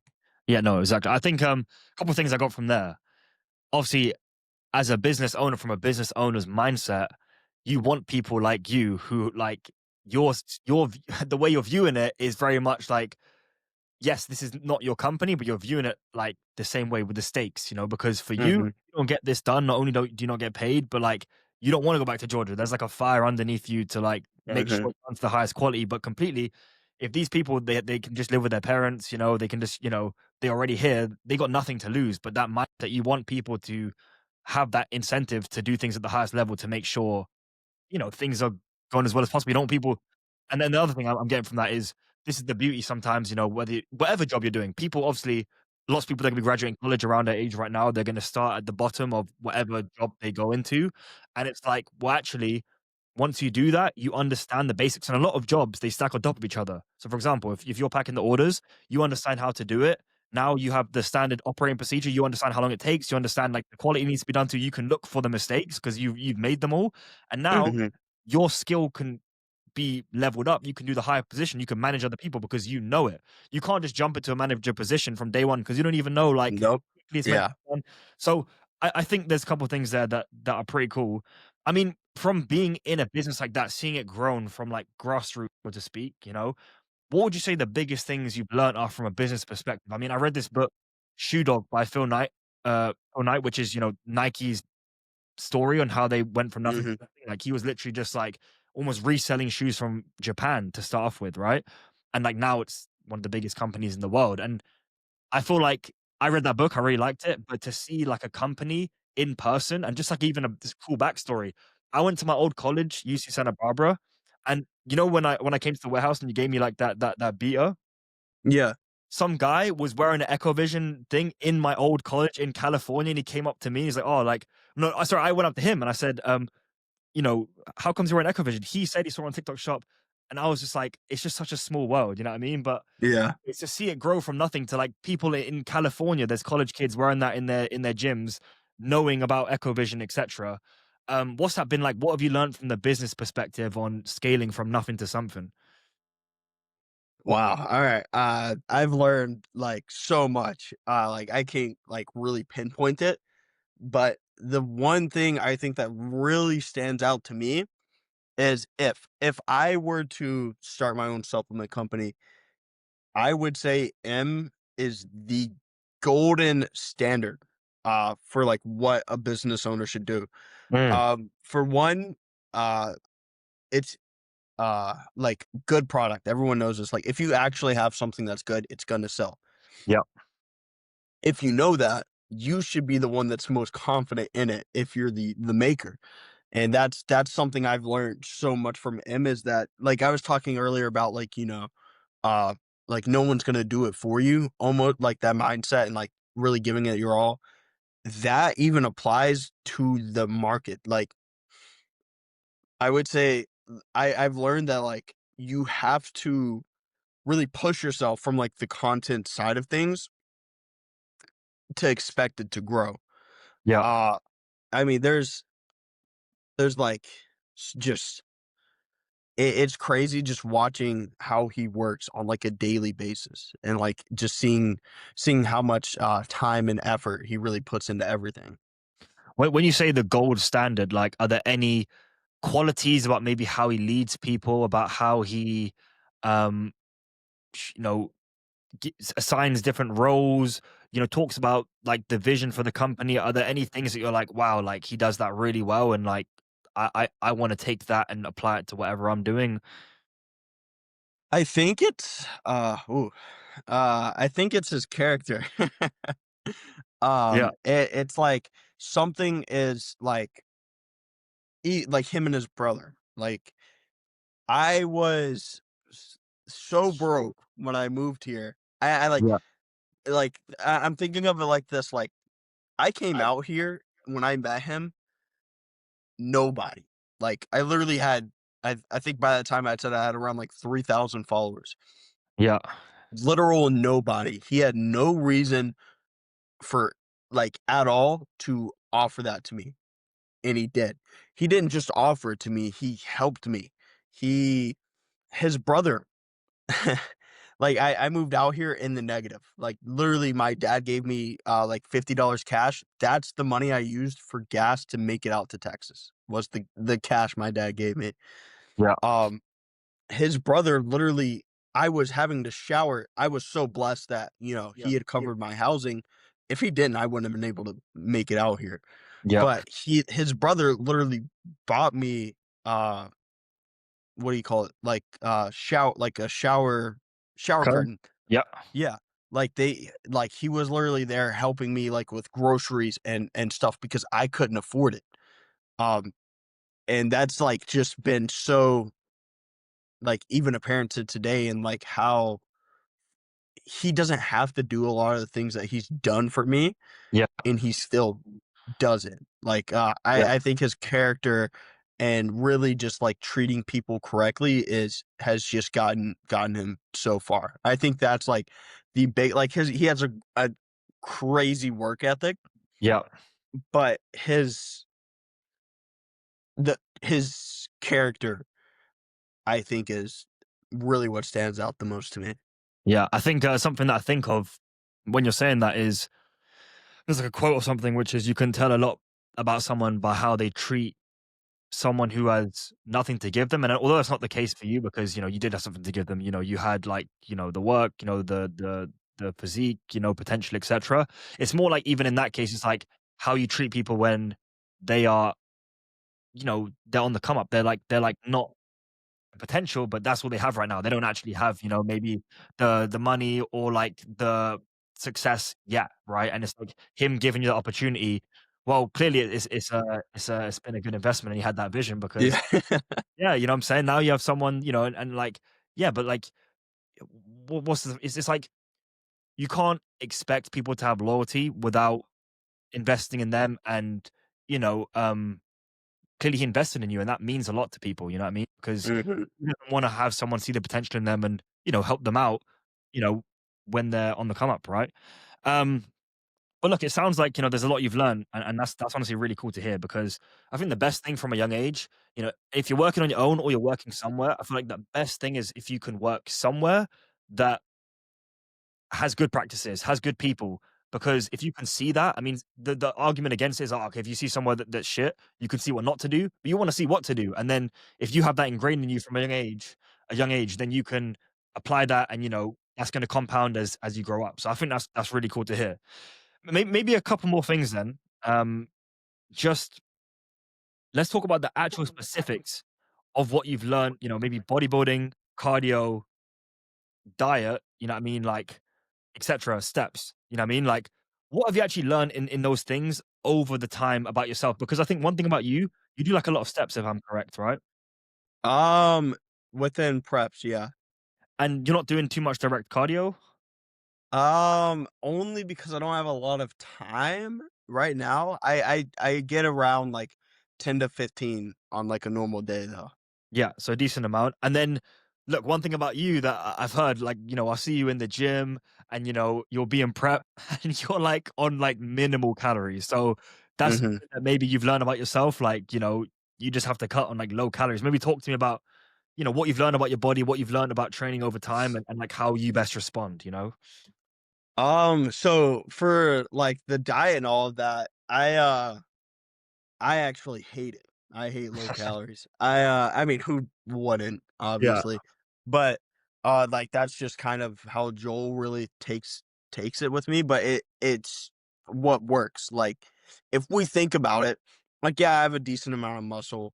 Um, I'm not a big person by any means. Like I'm 5'8", 154 peeled, which is, not small. Like there a lot of people if they got peeled, most people at my height, they'd be in like the 130s, 140s. But you, to be But fair, look a lot bigger. I feel like you look a lot bigger than you weigh. That's a compliment, you know what I mhm, mean? 'Cause in bodybuilding, that's what you want. But anyways, yeah, sorry. yeah.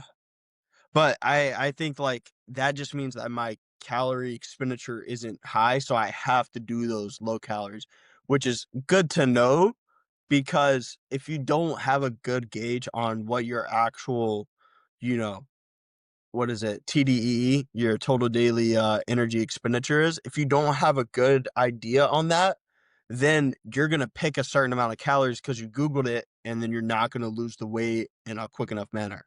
Yeah. Uh, but even like looking back to my first ever prep, which I will never recommend to anyone, I was only eating a pound and a half of chicken breast.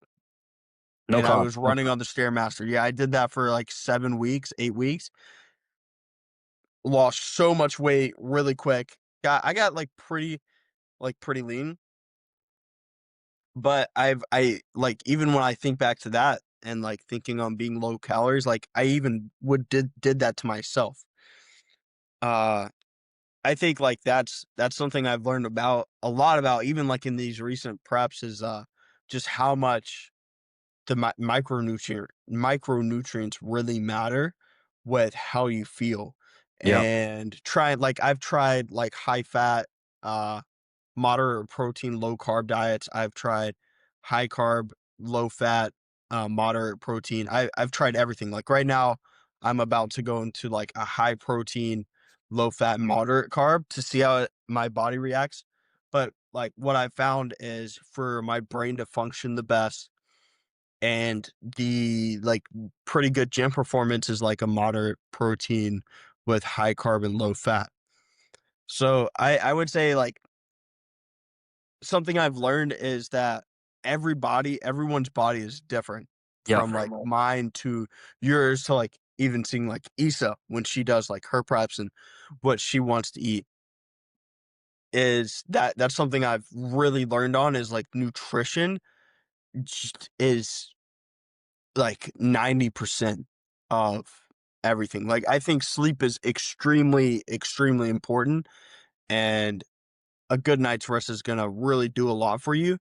But to get a good night's rest or to really optimize your sleep, you have to have your diet in check. Yeah. And I think like that's something I've really learned over the years is like, yeah, you can get a good amount of sleep and hit your protein and that's gonna make you're gonna wake up, recovered and stuff. But to wake up feeling well rested, recovered, and then be able to perform the best the next day, you really have to take those steps to really get those like micronutrients and instead of just hitting the macros. Because Yeah. there's been the studies out to where like people um will eat like donuts and stuff and all of this and lose the weight or like still like be able to prep or progress. Like yeah, you can It's like macros. hitting that macro, Yeah. but to really optimize it, it's really about like the smaller things, which is something I've like really learned a lot of, like how much I feel the difference personally and just in general, like how important like micros really are. Yeah. Like two things I'm thinking of right there is like if you have significantly under 40 grams of fat a day, your sleep is going to probably be terrible. Like you're going to not be able to get like proper deep sleep because your body's just going to be in Hmm. fat. Right? And then if you have like terrible junk food, yeah, everyone knows you're going to feel like groggy, lethargic, like you're not going to feel energized, you're not going to perform as well in the gym probably. Um, Real quick there, just to when you said like high protein, low fat, medium carbs, like what are you defining as that? Is like 2 grams per pound of body weight is high protein? Is that like under 40 grams of fat as low fat? Like what does that look like for you? Because it's different for everyone, right? So yeah, that's pretty close. I'm gonna do about like 1.8 grams per pound of body weight because in my prep I was only eating 150 grams of protein, so I Okay, was eating 1 pound of protein per lean pound of body mass. But interesting. this time I'm gonna try and go 1.8 of my current body weight, so not even like lean body mass, Yeah, and I'm gonna be around like the 50 grams of fat, and then everything else is going to be carbs, whether that's like rice or potatoes or vegetables. Like that's pretty much going to be that structure for this diet going forward, which I've never eaten. I don't think I've ever eaten more than 200 grams of protein. yeah, So I'm going to be aiming to get like in the 240s.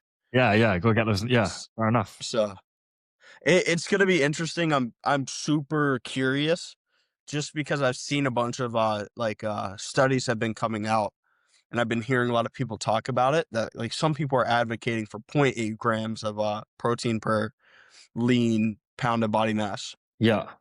and So it's like yeah, but there's also like the other side of the spectrum to where you can there's the range that's mostly studied is zero point 0.8 to 2 grams and 2 grams per pound um, of body weight. yeah, And there's just been stuff coming out on 1.8 being the most useful.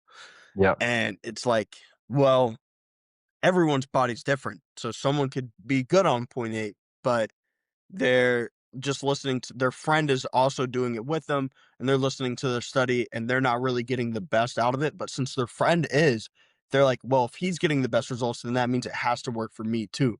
That's just not true. Everyone's body's different. So like that's why like I've done all of the low protein, moderate protein diets.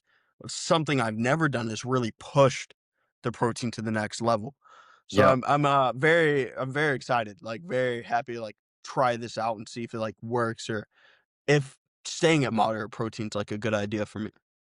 Yeah. So it sounds like, you're someone that looks at the studies. You like to be basing what you're doing on literature, but at the same time, you understand that just because it works for a lot of people in certain studies doesn't mean it's going to work for you because everyone is different and everyone responds differently. Mhm.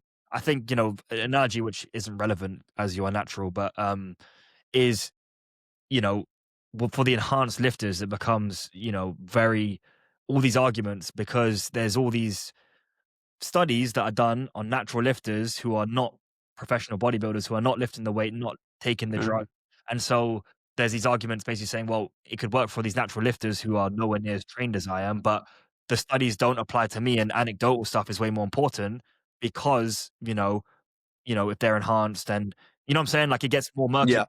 It's I was not gonna say that's like I also wanna think about it like if I expect myself to be different, like a genetic anomaly, the chance of me being able to relate to this study with 1,000 people is so slim. you don't want to be related to the thousand side. You hope Yeah, you're not. Yeah. it makes no sense. It's like, um, I mean, like, think about, like, Ronnie Coleman's diet versus, um, like, who's another like, Kevin Big LeBron. Grammys, Yeah, like, big just Ramy. someone like that, like, Big Grammys diet is probably a lot different than Ronnie Coleman's diet was, and that's because even though they're genetic elites, they're still completely different people. Yeah. And I think like a lot of people do get that mixed up with like the science-based lifting community. I love it. I think it's a great community. I think that there's a lot of flaws Yeah. with it. And that biggest flaw is that they are so stuck in the studies that they don't have practices. They don't like they're like this this is it and it nothing else. Yeah. And that just isn't true at all.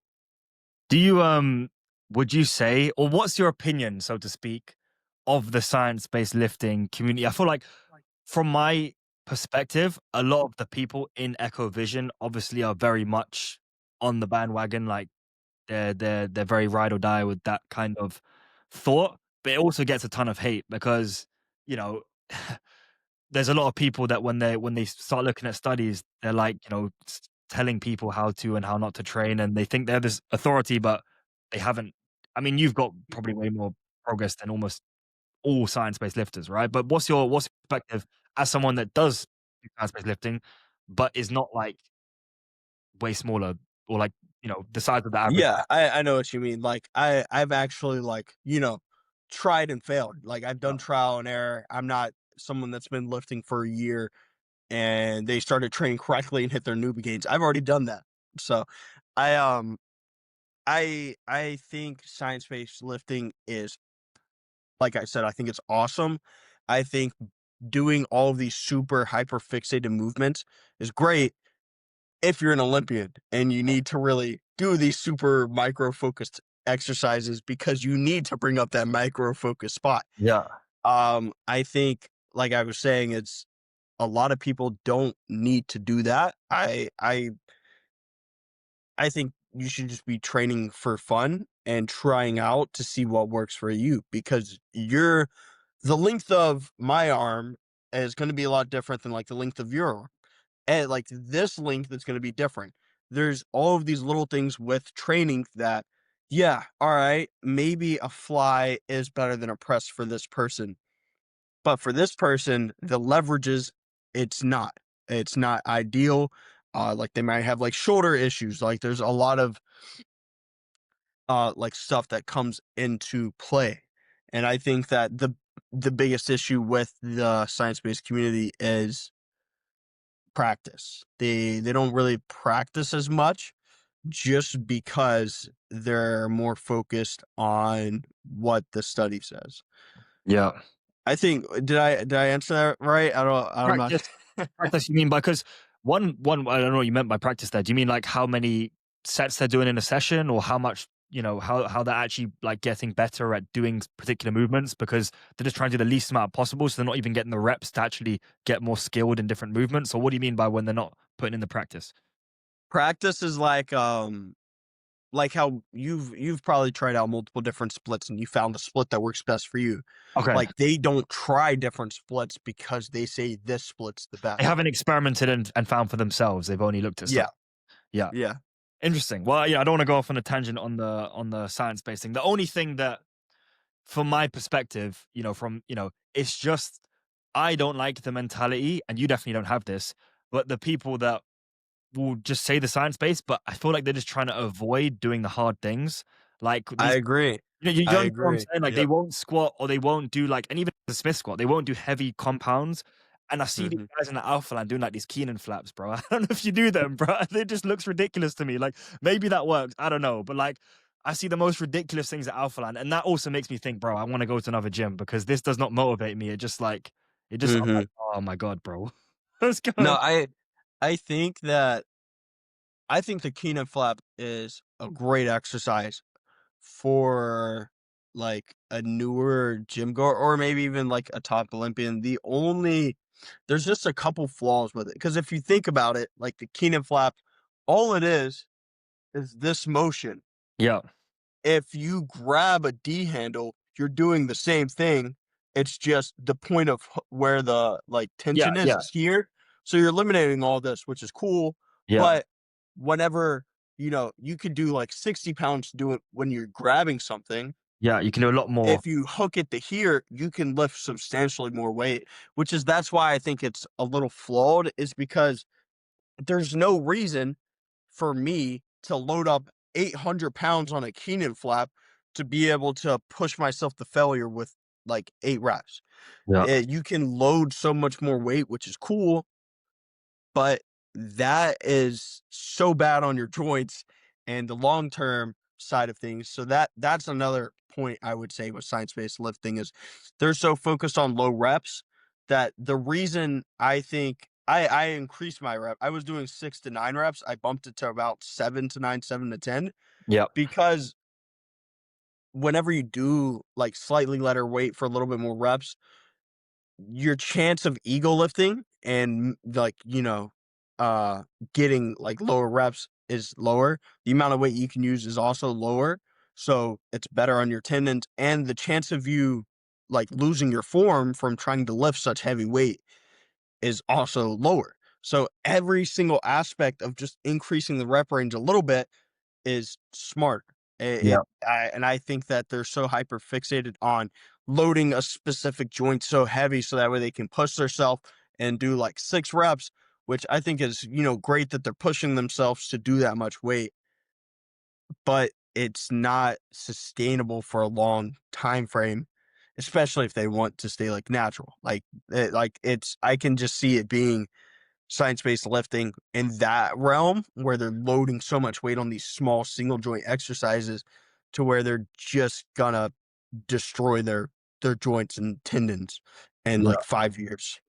Yeah, I mean, they're probably just thinking about, oh, well, it's mechanical tension, right? 4 reps, as long as Mhm. mechanical tension, the more weight, like almost the better. But yeah, I agree. Like, there's no one that can convince me these guys that are doing like 4 reps on a leg extension, there's zero chance of getting as much muscle growth as if you do like 10 to 15, absolutely like burning your quads versus like these guys ego lifting 4 reps on leg extension or even like 4 reps on a leg press. Like, if you do 15 reps to me to like proper failure and your legs are burning like hell, there's no way that you're growing more by doing 4 reps on a leg press. Like, There's not, because think about it like this. So technically there's 4 reps. That's there's only 4 reps where you're actually like growing, like, where you're recruiting all of the motor units and getting the full benefit. Now, that means all 4 of the reps you just performed have to be perfect. Yeah. No room for error at all to actually get that growth. Now, if you do a set of 15 to failure, you have rep from, in my opinion, 0 to 15 to be perfect. Yeah. And I mean, there's like, in my opinion, as long as you do more than, I think 6 reps is like the bare minimum. If you do 6 reps, you can have like the first one not be great and the last one not be great, and you still have 4 that are complete failure with perfect form, and that's good. Yeah. But I anyone that does only 4 reps, I think is just not being practical at all Yeah. with their training. I think, yeah, you might be able to progress strength wise and kind of equate that to muscle growth, which, yeah, if you're training hard, your muscles are going to grow. You're going to slowly get stronger, but you're more of a power lifter at that point, Yeah. in my opinion. I actually remember having a debate with a friend about this because he's like, "Oh, bro, if I do more weight for like few reps, like on like a leg press, that's actually going to grow more muscle because you're lifting heavier." And I'm telling him like, if we understand that we're growing muscle because we're taking it close to failure, we're like bang the all the muscle fibers. So like it's almost like you're squeezing the towel, every single drop out the towel. I don't know, like, if this is a good analogy, but, like, imagine we're trying to get to 100. 'Cause if you do 4 reps, you know what I mean, you'd have to do 25, 25, 25, 25 to make it 100, you know what I mean? There's, like, a big gap in between there. If you did, like, Mhm. let's just say 50 reps, even though that's too many reps, then you'd have to that's like each rep is worth 2, you know what I mean? So if you get to the last couple, like, you're squeezing out, there's, like, only 2, do you understand what I'm saying? Like, you can get closer to failure, you know what I mean? But to Yeah. 100% to failure on 4 reps, especially with such a heavy weight, like you're doing 25, you know, le 25 leaps, if that makes sense, to get to 100. Like, unless like you do them exactly and then the last rep you're just, pushing up exactly, you'd have to like drop it. You'd have to get like halfway up the rep to be taken to failure. You're gonna drop this massive weight on you. It just, you know what I'm saying? You're not actually like squeezing every drop out the set. No, yeah, it's just not practical. Yeah, okay. And then last couple things that I want to touch on. One is maybe talk me through because we've had a couple meals together, and that seems to be the one thing. Like you are dialed on like training, the diet, everything. But as soon as the show's over, or there's like a diet break, that's when like you just go crazy. You know what I mean? So tell me about like you like to eat. You know what I'm saying? Who doesn't like to eat, right? But Yeah, I love to eat, and, I really think that the main mindset with it is it's a lot different this year, than previous. The post shows have been pretty similar all of my years where I just kinda, like, blow up, I eat a lot, um, but, I think of it as I really just basically tortured myself for this super long time. I like to enjoy it, I don't wanna be restricted, yeah, more or less, but, it's like that was my mindset with the other years is, "Oh, I'm free, I'm bulking, I can do whatever, it doesn't matter." This year, it is a lot different. I do have that mindset of like, "Alright, I really need to make sure everything's optimized so that way I can take this bulk and get the most out of it." The only part that's a little different is I was in prep for, like, 36 or so weeks. yeah, So I, like, within that time frame, it was such a long prep that was so, like, locked in that I really needed to just take a small time to just be normal. yeah, And, like, I'm not at that point in my career to where I have to have every little second, even, like, after the show, be, extremely locked in and dialed in. I think that there's a good balance with it all to where, alright, if I just got myself down to this super, super lean, unhealthy body fat place, why would I want to slowly back myself up instead of get myself back into a healthy body fat to where then I can actually maximize growth?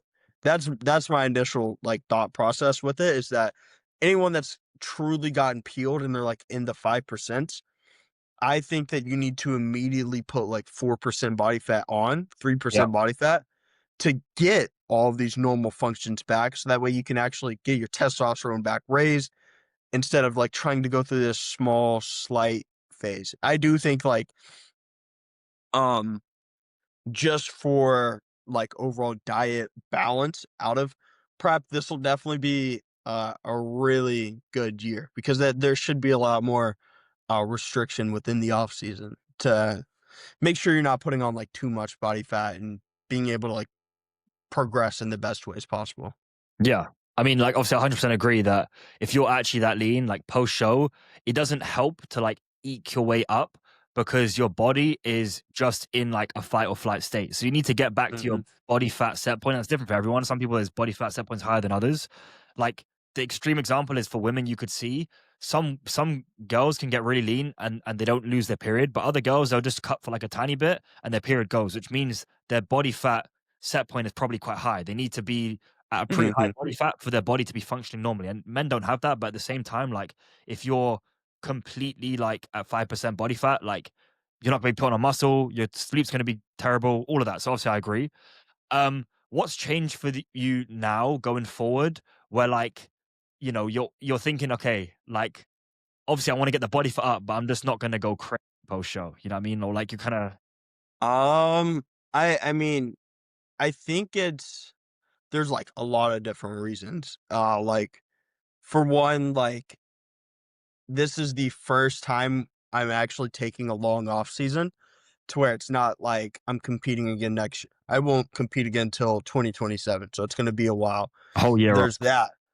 Um, I will probably go enhanced, so I know like when I went into this prep, I knew this was going to be my last natural show. Mm, And it's like, all right, I went into this prep seeing how dialed I could be to make sure there were no errors.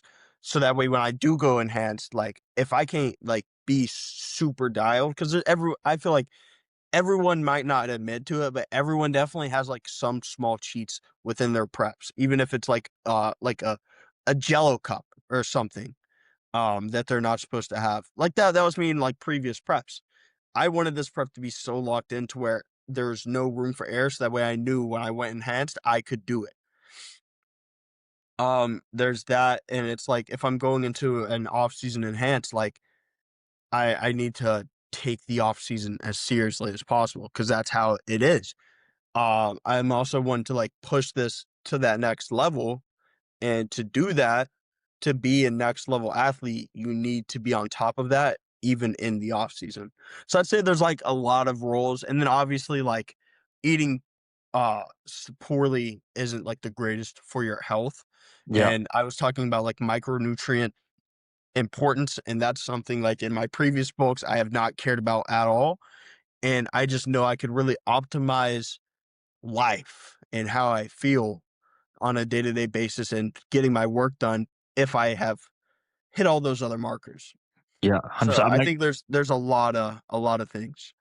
definitely. I guess one of the biggest things there is if you're planning to go enhanced, of course, there are risks that come with that. And it's like the mindset is, well, if I'm going to be taking on these risks, I'm going to get the most out of what I'm doing. I'm not leaving anything. I'm not going to be doing that. It's Mhm. like, what's an equivalent? It's like, if you get given a scholarship to a school, and you couldn't afford it otherwise, someone who just gets it paid for, they might not appreciate it. But if you get the scholarship, you can't go there unless, you're given the scholarship. You might like make the most out of it because like, Yeah.